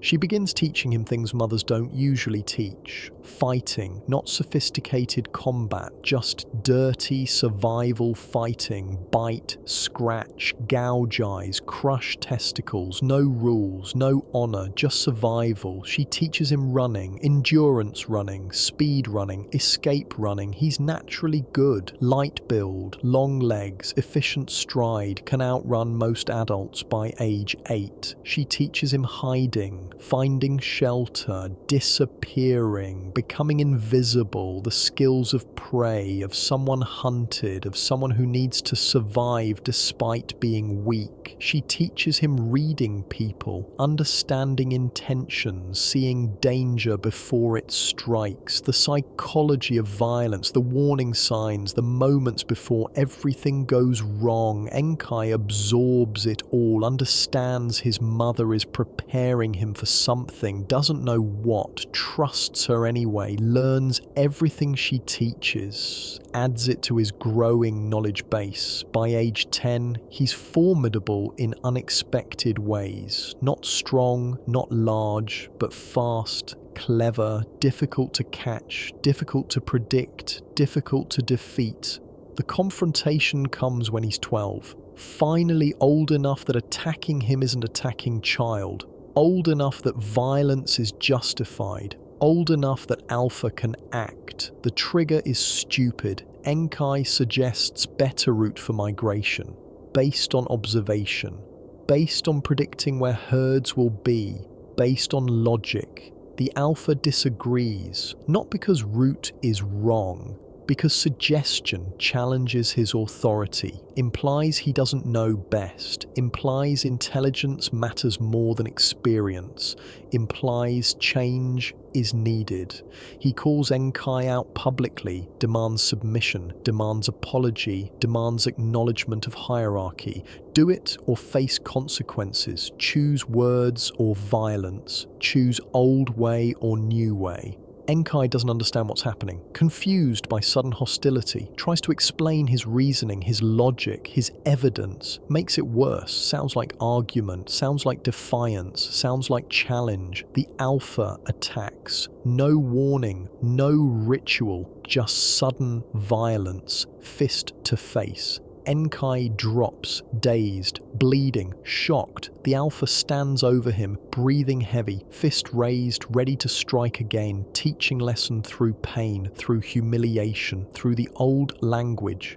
But something happens, something unprecedented. The group doesn't accept it, doesn't approve, doesn't stay silent. Kano, Asher's brother, steps between, protecting his nephew, challenging the Alpha. Wrong move, attacking children is wrong. He contributed valuable knowledge. You attacked without cause. Other males join him, 3, then 5, then 7. Coalition forming, protecting Enkai, rejecting violence against valued members, rejecting old ways of pure dominance. The Alpha realizes his mistake too late. He overplayed, showed weakness by attacking child, lost support by violating social norms, created coalition against himself through brutality. The fight is brief, 7 against 1. The Alpha is strong but outnumbered. They don't kill him, don't need to, just beat him, humiliate him, remove him from power through force he understands. New Alpha emerges, Kano, not because he's strongest, because he protected value, protected intelligence, protected future, coalition leadership replacing individual dominance, politics replacing violence. Everything changes, new rules, new structures, new ways of organizing. Intelligence becomes valued equal to strength. Contributing becomes valued equal to dominating. The group evolves socially in single afternoon. Enkai becomes protected class, cannot be attacked, cannot be threatened. His knowledge too valuable, his predictions too useful, his innovations too important. The first intellectual protected by society that needs him. The shift in power dynamics creates ripples through throughout the group. For the first time in their history, leadership isn't purely about physical dominance, it's about consensus, about value, about what you contribute rather than what you can destroy. Kano rules differently than previous alphas. He consults others, asks opinions, weighs options, makes decisions based on group benefit rather than personal pride. Revolutionary, unheard of, the beginning of democracy in its crudest form. Enkai becomes his primary advisor, 12 years old and shaping group policy, suggesting migration routes, predicting weather patterns, identifying good hunting grounds, planning storage for lean seasons, thinking ahead in ways no one has before. The group thrives under this new system. Fewer conflicts, more cooperation, better decisions.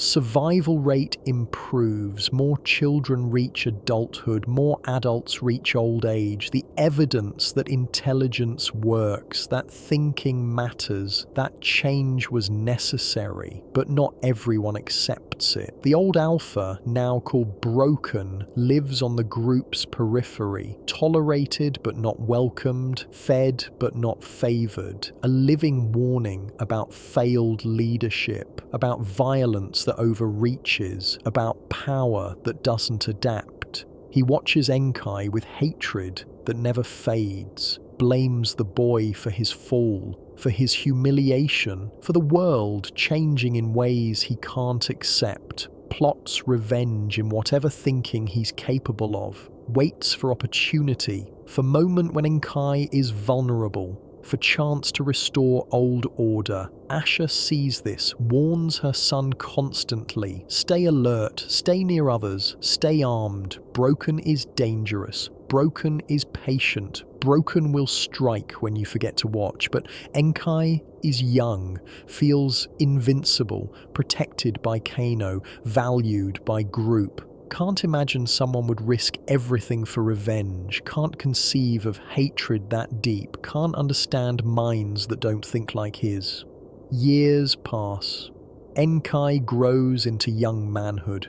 15, 16, 17, tall now, lean, strong in his own way, still not a physical threat, still not a warrior, but confident, capable, becoming himself. His innovations continue. He invents better traps, designs improved shelters, creates calendar system based on moon phases and star positions, develops primitive mathematics for tracking resources, each invention spreading through the group, each idea becoming standard practice.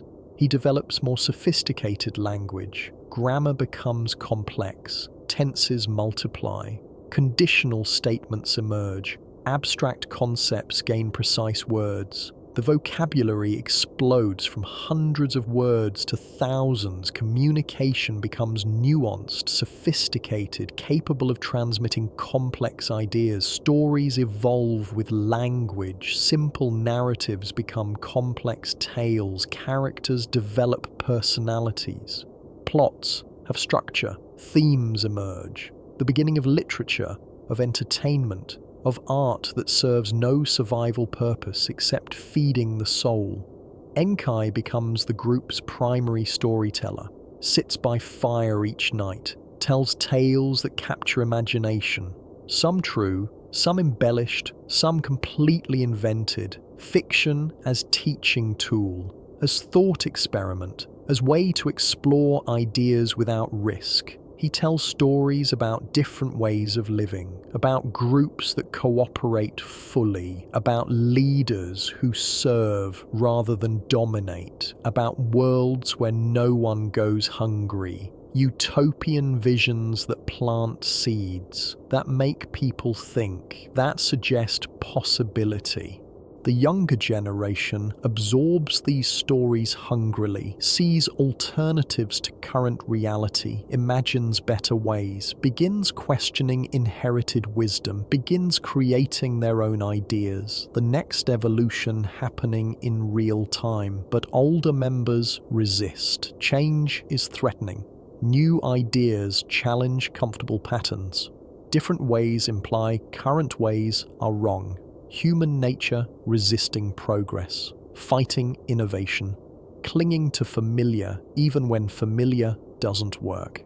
Arguments erupt, not just disagreements, fundamental conflicts about how to live, how to organize, how to distribute resources, how to make decisions, the birth of politics, of ideology, of competing visions for society. Some want pure meritocracy. Best ideas win regardless of source. Children's suggestions valued equal to elders. Innovation constantly encouraged. Rapid change embraced. Others want gerontocracy. Elders decide everything. Age equals wisdom. Experience matters most. Change happens slowly, tradition preserved. Some want pure democracy. Everyone votes, majority rules, consensus required. No individual has excessive power, true equality attempted. Others want guided leadership. Smart people decide. Experts in their domains. Trust those who know. Efficiency over fairness. Results over process. Enkai argues for meritocracy mixed with expertise, best ideas implemented, specialists consulted, but everyone heard, combination of innovation and wisdom, balance between change and stability. Kano implements modified version, council of elders advises, specialists consulted on relevant issues, major decisions require group consensus, working compromise that satisfies no one completely. Like all good political systems,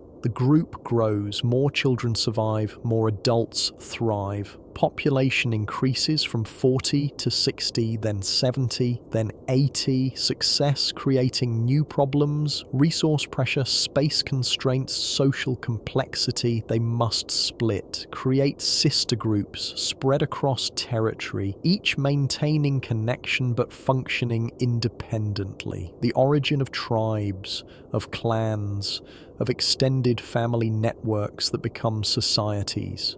Enkai leads one group, 25 people, mix of young and old, his brothers, his mother, his cousins, several unrelated individuals who choose him, who want his leadership, who believe in his vision. They settle 2 valleys over, good land, adequate resources, close enough to original group for trade and mutual defense.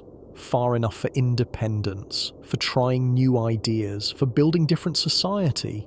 This is where Enkai's real experiments begin, where he implements ideas that seemed too radical before, where he creates something unprecedented, the first truly human society. He establishes rules, not enforced through violence, agreed upon collectively, written in memory, taught to children, the beginning of law, no violence within group, disputes resolved through discussion, arbitration, compensation. Violence is exile, exile is death, strong incentive for peaceful resolution, resources shared equally, no hoarding, no hierarchy of consumption, everyone eats before anyone gets seconds, communal ownership of major resources, private ownership of personal items only, decisions by consensus, discuss until agreement reached, no voting, no majority rule, keep talking until everyone agrees or accepts, slow but thorough, inclusive but sometimes frustrating. Children educated communally, all adults teach, all children learn from everyone, knowledge distributed, skills shared, no child left behind because parent doesn't know something, elders cared for regardless of productivity.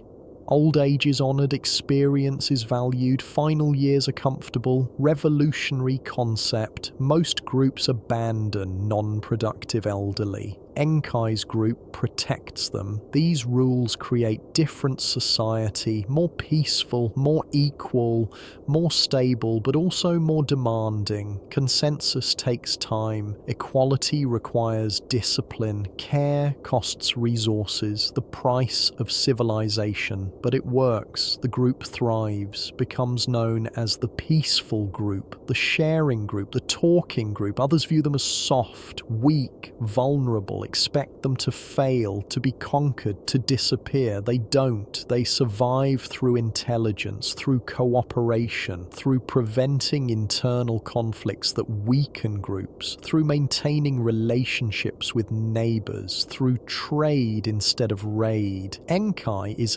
18 when he takes his first mate. Her name is Zara, from another group, came during trade meeting, saw Enkai, heard him speak, watched him lead, decided he was worth choosing. Enkai is 23, leader of network, coordinator, arbitrator, teacher, example, living longer than most, healthier than most, smarter than most, the future made flesh. He has 3 children with Zara, 2 daughters, 1 son, all brilliant, all different, all carrying forward whatever makes him special, whatever combination of genes created first truly modern human. His daughters grow up equal to any boy, learn hunting, tool making, fighting, leadership, everything. No gender limits, no artificial barriers, potential unlimited by anatomy. His son is gentle, artistic, more interested in beauty than utility, creates paintings on rock walls, carvings in wood, sculptures from clay, the first artist, the first human who creates purely for creation's sake. Other groups mock this. Art is useless, waste of time, waste of resources. Survival requires practical focus. Beauty is luxury they can't afford, but Enkai encourages it, sees value beyond survival, sees meaning beyond mere existence, sees human potential beyond animal necessity. Art makes us human, makes life worth living, makes survival meaningful. His son's art attracts attention from other groups, from travelers, from anyone who sees it. They've never seen anything like it. Images that capture reality, that create emotion, that communicate without words.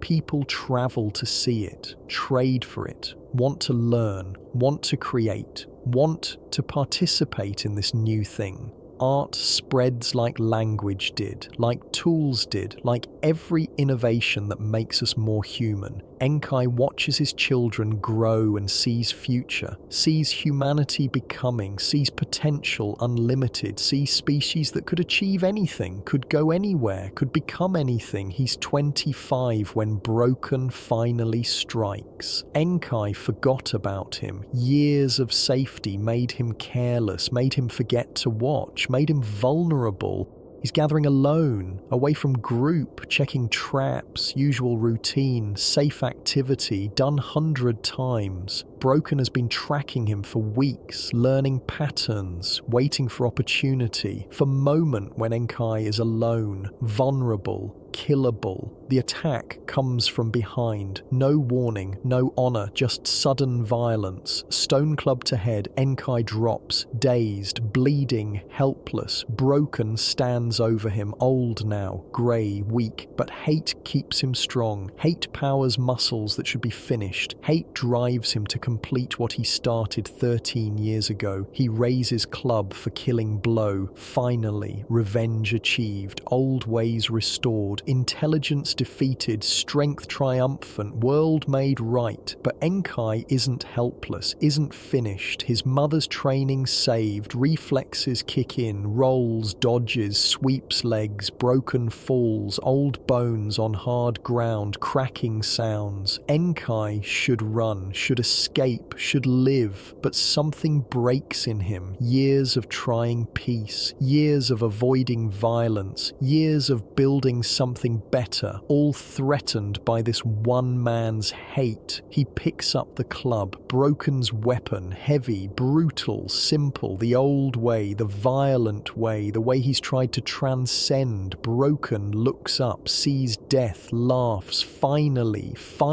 violence from the soft boy, finally proof that intelligence is illusion, that strength is truth, that his way was right. Enkai stands frozen, club raised, choice crystallized. Kill and prove violence works, prove Broken right, prove his entire philosophy wrong, prove you can't escape human nature or lower club. Show mercy, Risk broken, trying again, risk appearing weak, risk everything he's built on maybe misguided idealism. The moment stretches, eternity in seconds, every future pivoting on this choice, every possibility branching from this instant. The decision that defines what human means. He lowers the club. Broken is stunned, confused, expected death, got mercy, doesn't understand, can't comprehend, worldview shattered. Enkai speaks, voice shaking but clear. I won't kill you, not because you deserve life, because I deserve to be different than you, because mercy is strength, because I choose who I am. He walks away, leaves broken alive, leaves weapon behind, leaves old way rejected, returns to group, to Zara, to children, to life he built, to proof that humans can be more than animals. She's different too. Quick mind, fast learner, questions everything. In her group, these traits made her problem. Difficult, unwanted. In Enkai's group, they make her valuable, welcomed, appreciated. Their bonding ceremony is new creation. Previous bondings were simple. Male claims female, female accepts or fights, alpha approves or denies, transaction complete. Enkai and Zara create something else. Public declaration of mutual choice, promises spoken, witnessed by group, commitment made explicit. The first wedding, the first marriage as institution rather than possession. They promise partnership, equality, mutual support, shared decisions, revolutionary concepts. Women in other groups are property, valued property sometimes, but property, things owned by men. Zara is partner equal. Her voice matters as much as Enkai's. Her ideas implemented, her knowledge valued. She co-leads the group. First female leader, first true equality between sexes.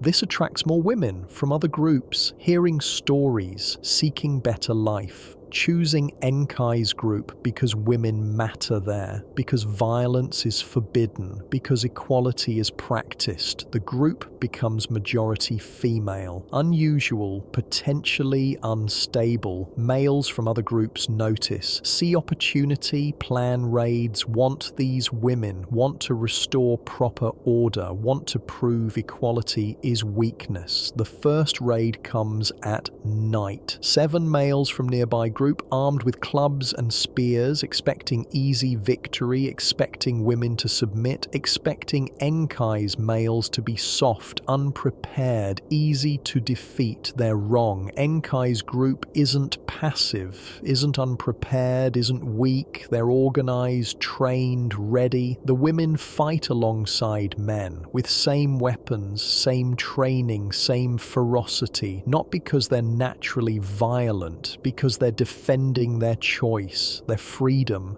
their lives. The raid fails. 3 attackers killed, 2 captured, 2 escaped. Enkai's group has 1 serious injury, 2 minor. Victory, but costly. Violence is never clean, never simple, never without price.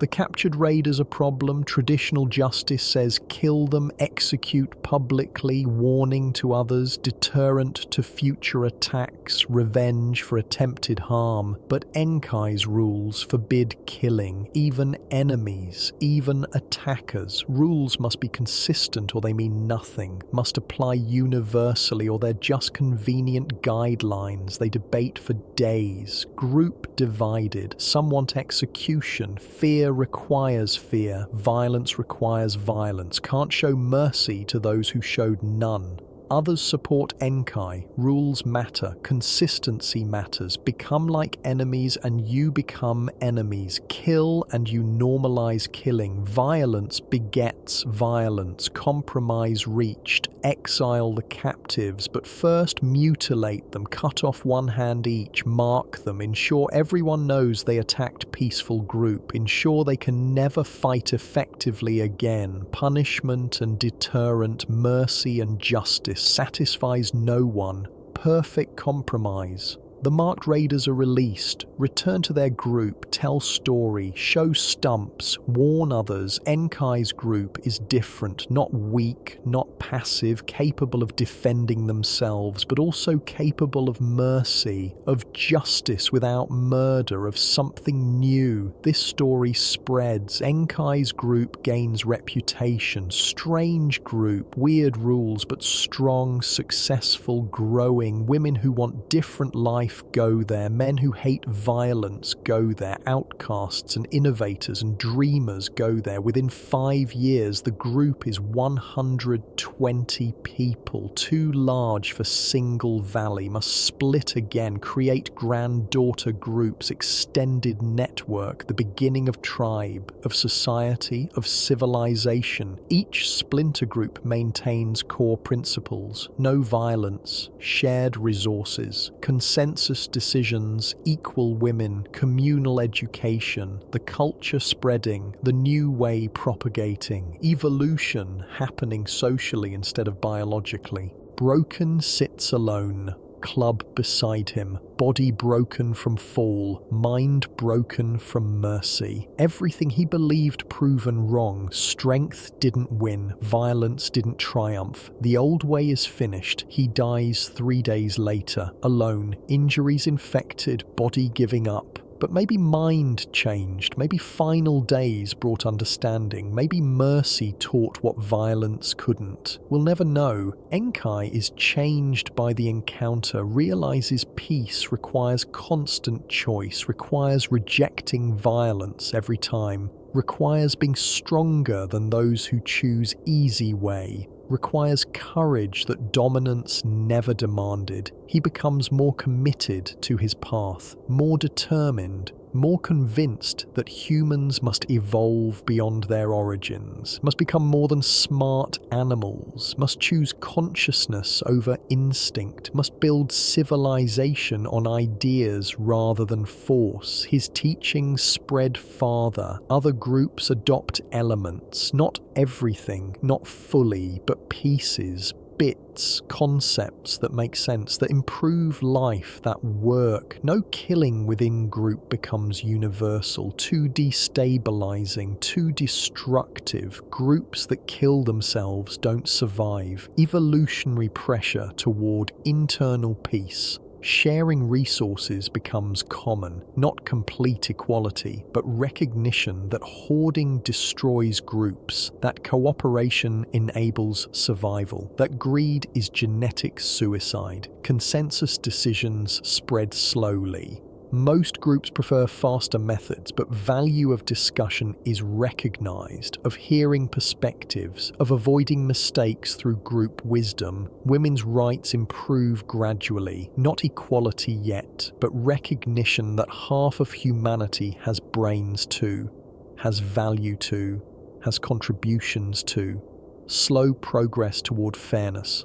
These changes happen over decades, not years. Social evolution is slow. Ideas face resistance. Change threatens comfort. Progress happens generationally. Each cohort slightly different than parents, slightly more accepting, slightly more evolved. Enkai lives to 42, ancient for his time. Most humans dead by 35. He survives through intelligence, through avoiding risk, through his group's protection, through luck probably. He has 15 children with Zara. 9 survive to adulthood. Each carries his genes, his mind, his difference. They spread across growing network, marry into other groups, distribute their genetics, their intelligence, their humanity. By his death, the network is 800 people, dozens of groups, allied, trading, intermarrying, sharing culture, sharing language, sharing innovations, the first civilization, the first truly human society. His children carry on his work, his grandchildren, his great-grandchildren, each generation building on previous, each generation improving, each generation more human.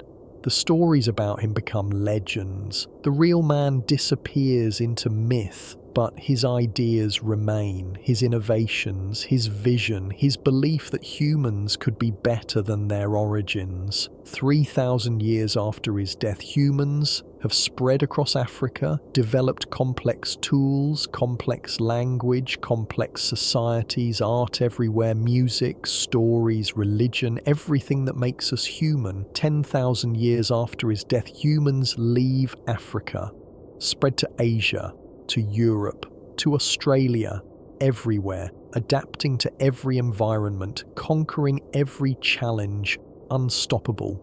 20,000 years after his death, humans have replaced all other human species. Neanderthals gone, Denisovans gone, Floresiensis gone. Only Homo sapiens remains. Only the descendants of Asher and Tau and Enkai. 50,000 years after his death, humans develop agriculture, settle, build permanent villages, create civilization. Everything changes. Everything begins, the modern world starting to emerge. 100,000 years after his death, humans build cities, empires, nations, writing, mathematics, science, philosophy, everything he imagined and more, everything his mind predicted, everything his choices enabled. Today, 300,000 years after his birth, 8 billion humans live, every single one carrying pieces of him, of Asher, of Tau, of that first group, of those first ideas, of that first consciousness. When you speak, you use language his mind helped create. When you share, you follow principles he established. When you choose peace, you make his choice. When you use intelligence instead of violence, you validate his life. The first human wasn't someone else, wasn't separate, wasn't different species, was us. Just earlier, just beginning, just starting the journey we're still on. What was life like for the first human? Look at your life, your struggles, your choices, your hopes, your fears, your dreams. Same things, same experiences, same humanity. They wanted safety, so do you. They wanted food, so do you. They wanted love, so do you. They wanted meaning, so do you. They wanted to matter, so do you. They faced dangers you don't, predators, starvation, disease, constant threat of death. But they also experienced joys you've forgotten, stars unobscured, silence unpolluted, community unmediated, connection undistracted. They lived harder, died younger, suffered more, but also lived fuller, appreciated more, connected deeper, existed more completely in each moment, because each moment might be last. They were fully present because they had to be, fully aware because survival demanded it, fully human because nothing else was possible. We've gained so much: technology, comfort, safety, longevity, knowledge, power, control over nature that they couldn't imagine. But we've lost things too: connection to earth, understanding of survival, relationship with death, acceptance of limitations, community of necessity, meaning from scarcity.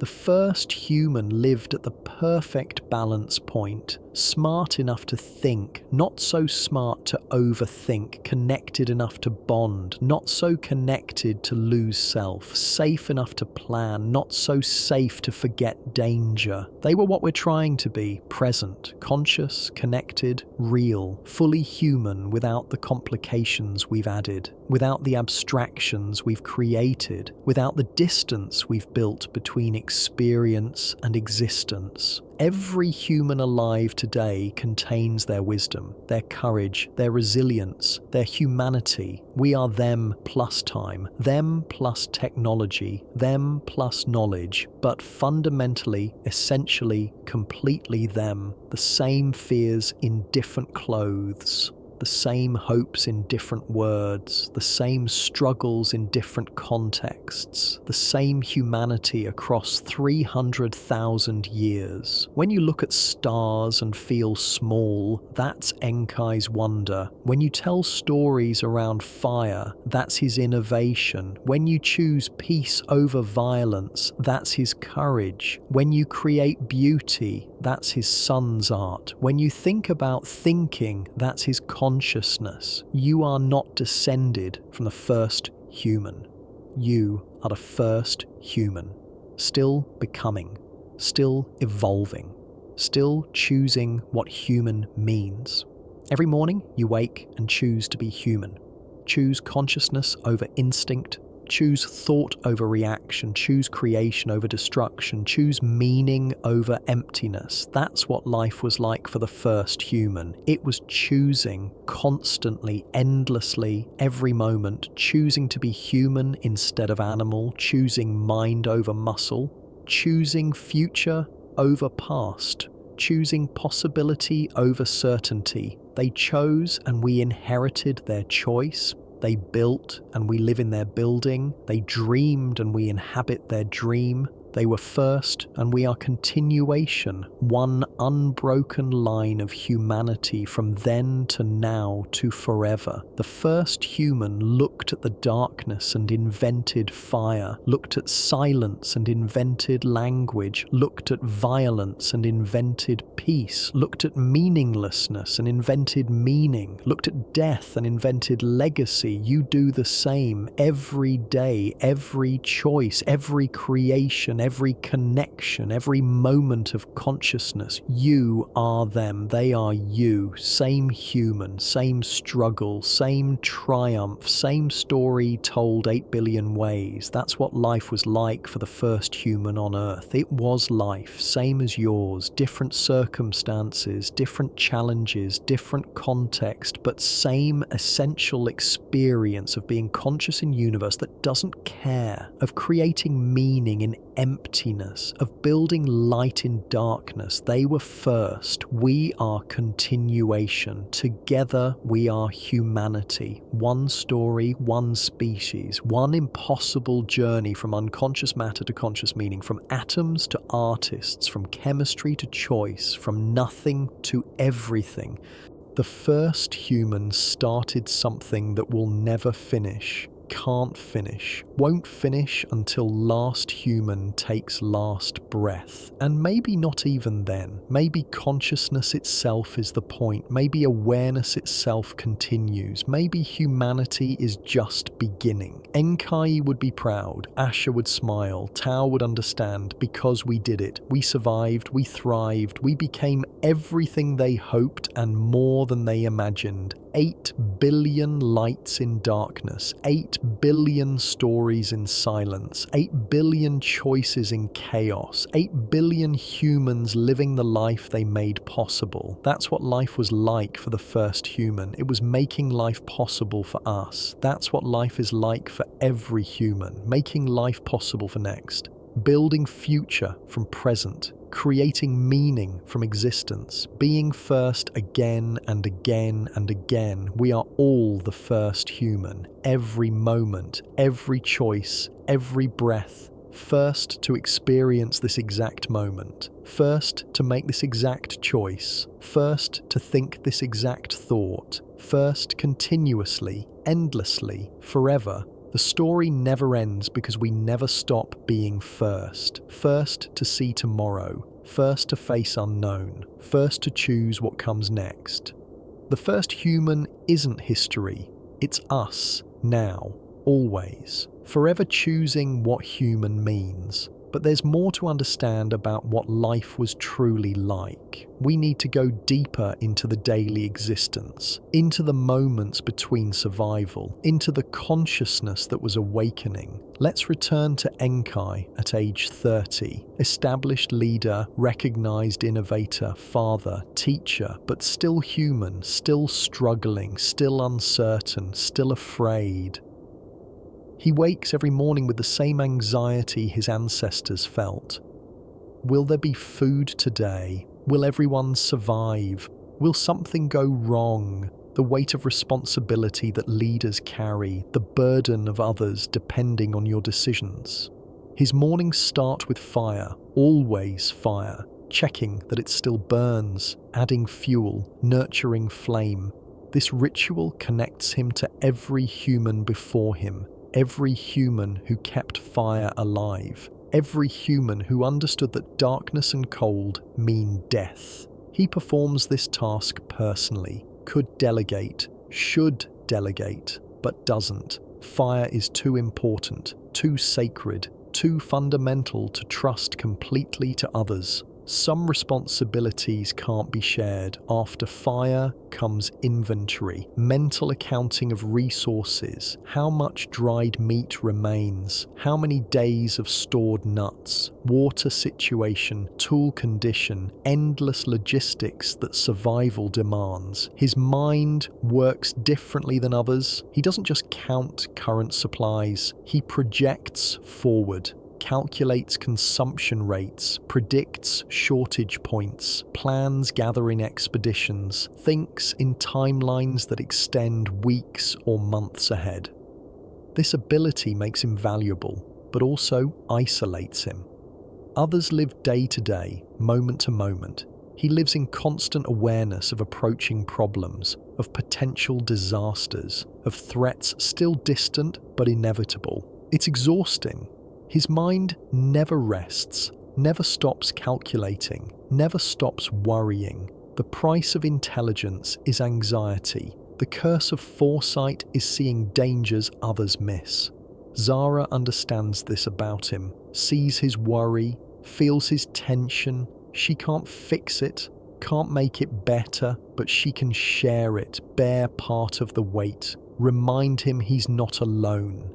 They have developed communication beyond words, glances that convey volumes, touches that comfort, presence that reassures, the language of long partnership, of shared struggle, of mutual commitment. She's aged visibly, 32 years old, ancient for their time, her face lined, hair greying, teeth wearing down, body showing accumulated damage from 15 pregnancies, from constant labour, from life that grinds everyone down. But she's alive, thriving even, her mind sharp, her humour intact, her spirit unbroken. She's beaten the odds through intelligence, through partnership, through refusing to accept that women must die young. Their relationship is model for others. Not perfect, not easy, but functional, respectful, based on choice rather than coercion,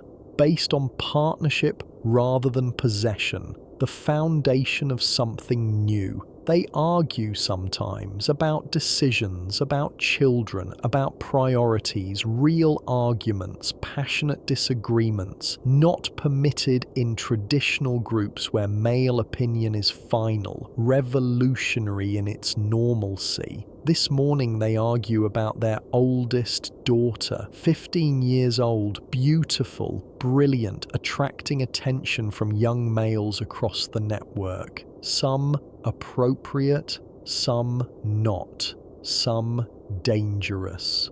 Zara wants to restrict her, keep her close, protect her from predatory males, from violence, from mistakes that could destroy her life. Maternal instinct, overwhelming logic. Enkai wants to prepare her, teach her to defend herself, to recognize danger, to make good choices, to be independent, trust her intelligence rather than control her movement. Neither is wrong.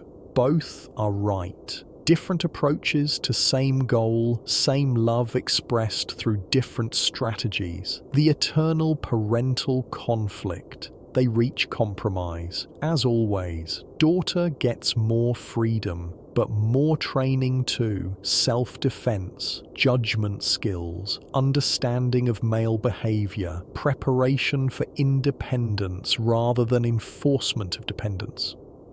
This conversation happens while preparing breakfast, while organizing day, while living, multitasking that every human does, solving problems while handling routine, making major decisions during minor tasks.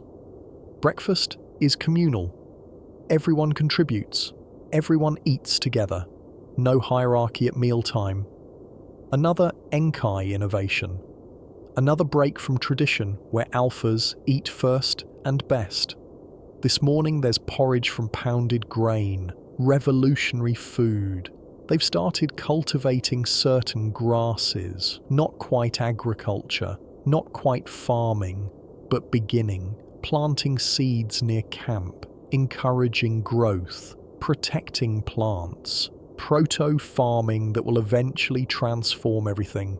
There's also meat from yesterday's hunt, roasted gazelle, fatty, delicious, shared equally. Children get portions, elders get portions, everyone fed before second served, and there's fruit, fresh figs, berries, melons. Women gathered yesterday, sweet supplement to protein and grain, balanced diet that keeps them healthier than groups eating single food source. The meal is noisy, chaotic, beautiful. 40 people eating together, talking, laughing, children playing, babies crying, dogs begging, normal family scene repeated across 300,000 years to your breakfast table this morning. Enkai watches and feels overwhelming gratitude for this moment, this community, this life. He knows how fragile it all is, how quickly it could end, how lucky they are to have today.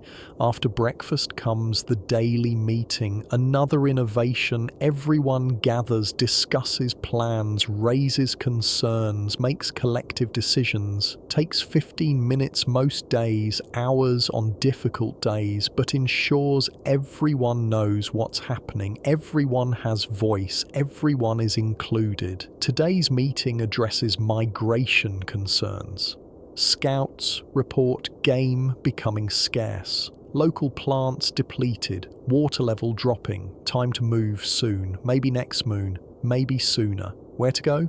3 options presented: north toward mountains, water reliable but cold; east toward coast, fish plentiful but other groups territorial; south toward grasslands, game abundant but predators numerous. Discussion begins. Everyone contributes. Young scout prefers coast. He's seen the ocean, knows about shellfish. Thinks marine resources could supplement land food. Exciting new possibility. Old grandmother prefers mountains. She remembers good caves there. Cool in summer. Protection from weather. Spiritual significance from previous visits. Traditional choice. Kano prefers grasslands. Best hunting. Most meat. Despite predator risk, he's warrior still, confident in group's ability to defend. Aggressive choice.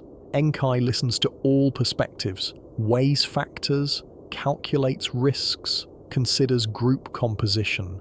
Many children means safety matters more. Several pregnant women means stable camp needed. 2 injured elders means difficult travel is problematic. He suggests mountains.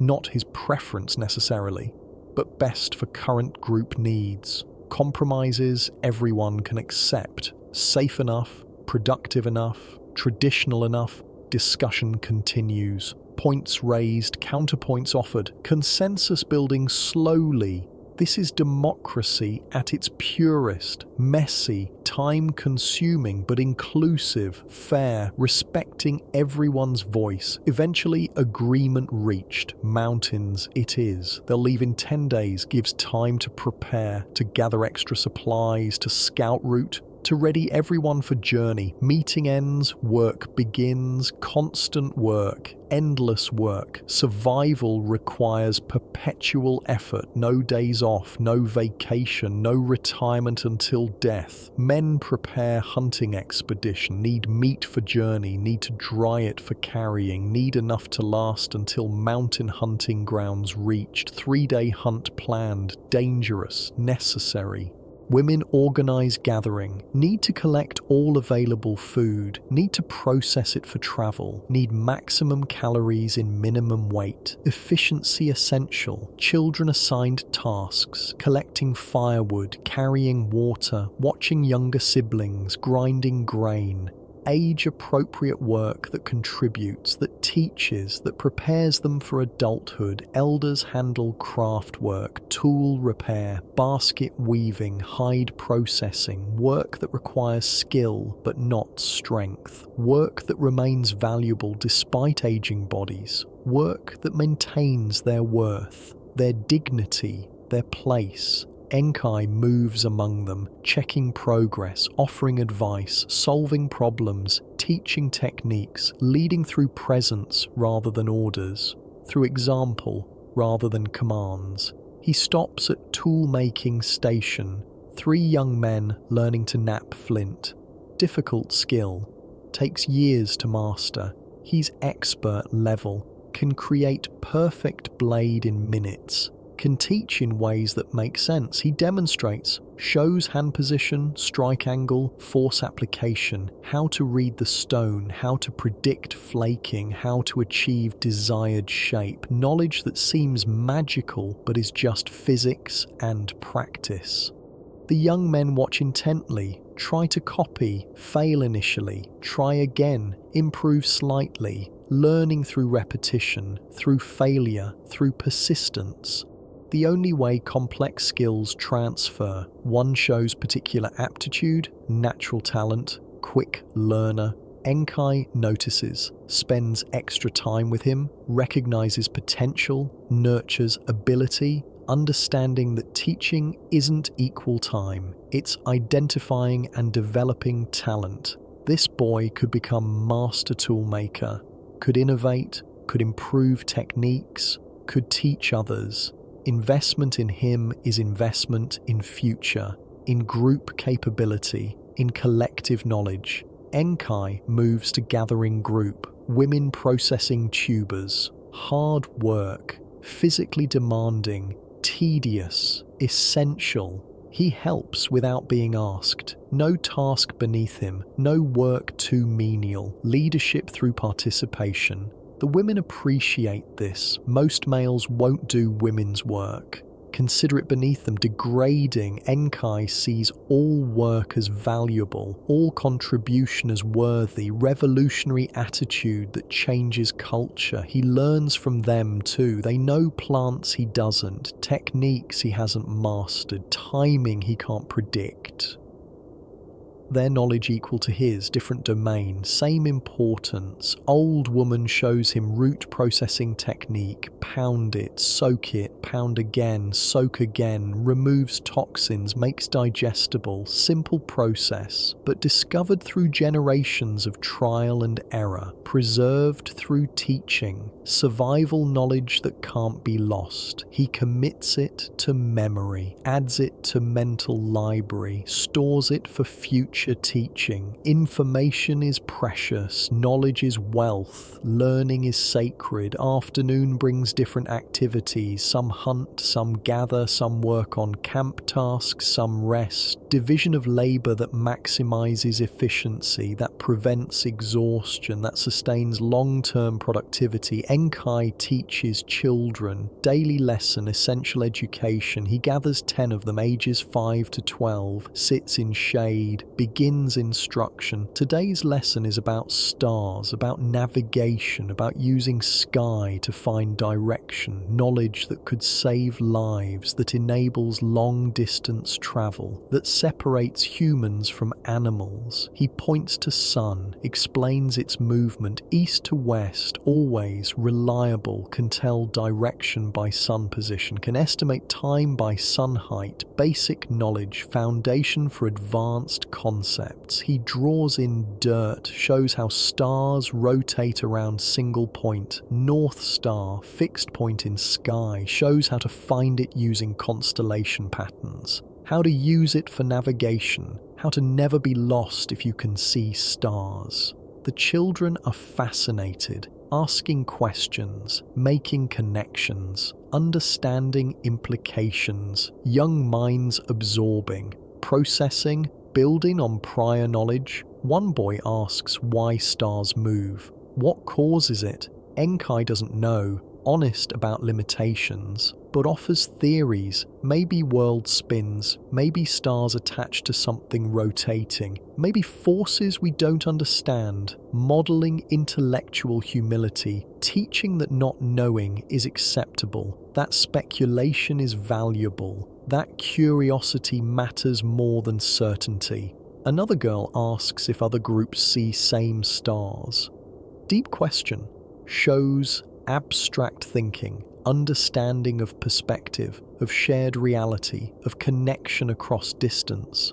Enkai confirms, yes, same stars everywhere. Anyone anywhere can use them. Knowledge is universal. Skills are transferable. Learning transcends groups. Powerful concept that builds shared humanity. The lesson continues for an hour. Children engaged, learning, growing. This is civilization being built, one lesson at a time, one child at a time, one concept at a time. Evening approaches, men return from hunting, successful. They've killed 2 antelope, good size, plenty of meat. Celebration begins immediately. Butchering starts, skilled work, maximizing usable material, separating meat from hide from bone, nothing wasted. Everything serves purpose, hide for clothing, bones for tools, sinew for bindings, organs for food, complete utilization. Enkai participates, gets bloody, gets dirty, gets real. Leadership isn't clean, isn't distant, isn't theoretical, it's hands in carcass, it's sharing difficult work, it's being present for all of it.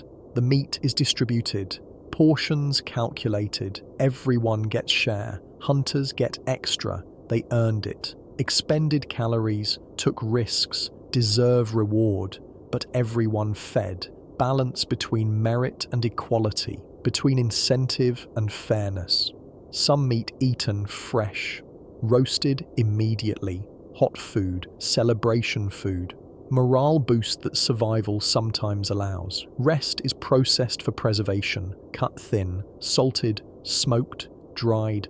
Technology that extends food viability, that enables planning, that creates food security. Another innovation that changes everything. Night falls, fire builds higher, community gathers. This is their time, when work stops, when socializing begins, when they're most human. Stories start naturally. Someone mentions today's hunt. Details emerge. Embellishment begins. Danger exaggerated. Skill enhanced. Comedy inserted. Truth becoming story. Story becoming culture. Enkai watches younger generation, sees how they listen, how they learn, how they form understanding of their world. Stories teach more than facts. Teach values. Teach identity. Teach meaning. One story leads to another. Old hunt remembered. Legendary kill recalled. Dead hero commemorated, past living through narrative, history preserved through repetition, culture transmitted through entertainment. Then someone requests Enkai speak. They want his stories, his wisdom, his vision. He's reluctant, tired, wants to listen rather than perform, but he's leader, has responsibilities, obligations. He begins speaking, not sure what he'll say, letting words come, trusting instinct developed through years of storytelling. Trusting audience to guide him, trusting moment to provide content. He tells about the first human, about consciousness awakening, about choosing to be more than animal, about deciding that intelligence matters, that thinking counts, that future can be better than past. The story is about them, about their group, about choices they've made, about civilization they're building, about importance of what they're doing, validation through narrative, meaning through story. He talks about future, about humans spreading, growing, building, creating, about potential unlimited, about possibilities infinite, about species that could achieve anything. The group listens in silence. Children wide-eyed, adults contemplating, elders nodding, everyone absorbing, everyone inspired, everyone believing. This is his gift, not just intelligence, not just innovation, vision, the ability to see what could be, to articulate it clearly, to make others believe, to inspire action toward impossible goals. When he finishes, silence holds. Then someone starts humming, wordless song. Others join, harmony developing, music emerging, art arising from fullness, from satisfaction, from belief in tomorrow. This is humans at their best, together, creating, believing, hoping, being more than survival requires, being fully human. The song continues. Children dance, adults sway, connection deepening, bonds strengthening, group becoming more than individuals, becoming something greater, something transcendent, something worth preserving. Eventually, fatigue wins. People disperse to sleeping spots, couples together, children clustered, elders near fire, dogs curled nearby, the camp settling, the day ending, another successful survival cycle complete. Enkai and Zara lie together, not speaking, not needing to, just being present with each other. Comfortable silence that long partnership allows. He thinks about the day, about progress made, about challenges ahead, about people depending on him, about weight he carries, about responsibility he chose. Zara feels his tension, places hand on his chest, grounding him, reminding him he's not alone, never alone. Whatever comes, they face together. Whatever happens, they endure together. Partnership meaning shared burden, shared joy, shared everything. Sleep comes slowly, mind too active, too many thoughts, too much planning, but eventually consciousness fades, dreams begin, strange images, fragmented narratives, brain processing day, sorting information, consolidating memory. His dreams are vivid, complex, story-like, not just images but narratives with structure, beginning, middle, end. Even unconscious, his mind creates, organizes, makes sense. He dreams of mountains, of the migration, of arriving safely, of finding good home, wish fulfillment, anxiety management, brain rehearsing future, preparing for challenges, visualizing success. He dreams of his children, grown, successful, leading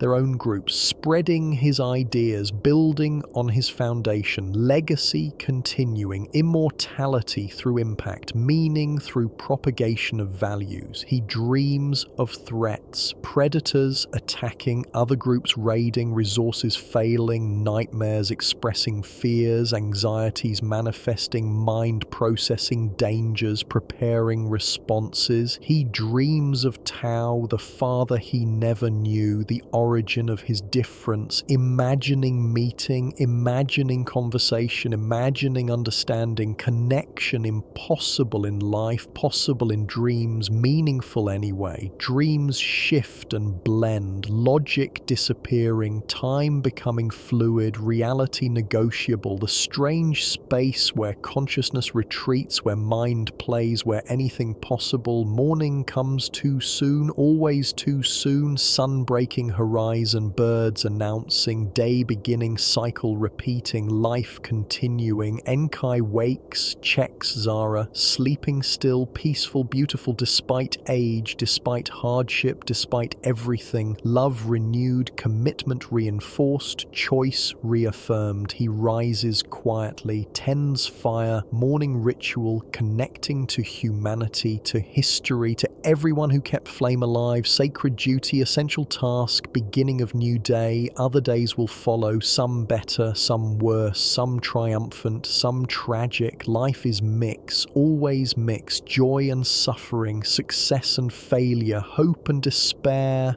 Being human means experiencing all of it, but today is today, this moment is now. He's alive, his family is safe, his group is strong, his vision is spreading. What more could first human want? What more could any human want? Just this, just now, just being. conscious in unconscious universe, aware in unaware cosmos, thinking about thinking, choosing about choosing, human in all its impossible glory. That's what life was like for the first human.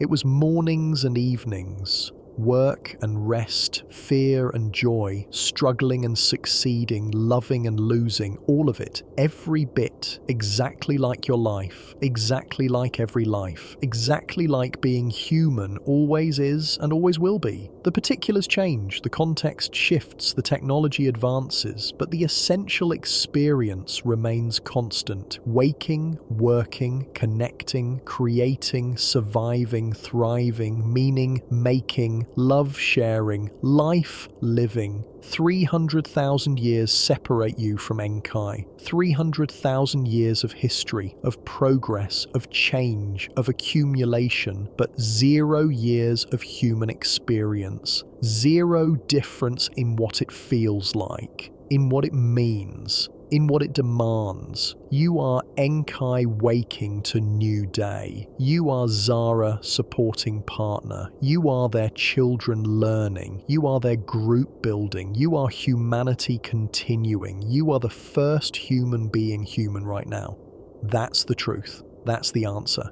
That's what life was like. It was life. Your life, my life, every life, all life. One continuous human experience spanning from first consciousness to last, from beginning to end, from then to now to forever. We are them. They are us. The story never ended. The human never stopped being first. The consciousness never stopped awakening. The choice never stopped mattering. The meaning never stopped being made. Every morning is the first morning. Every human is the first human. Every moment is the first moment, beginning continuously, endlessly, eternally. That's what life was like. That's what life is like. That's what life will always be like.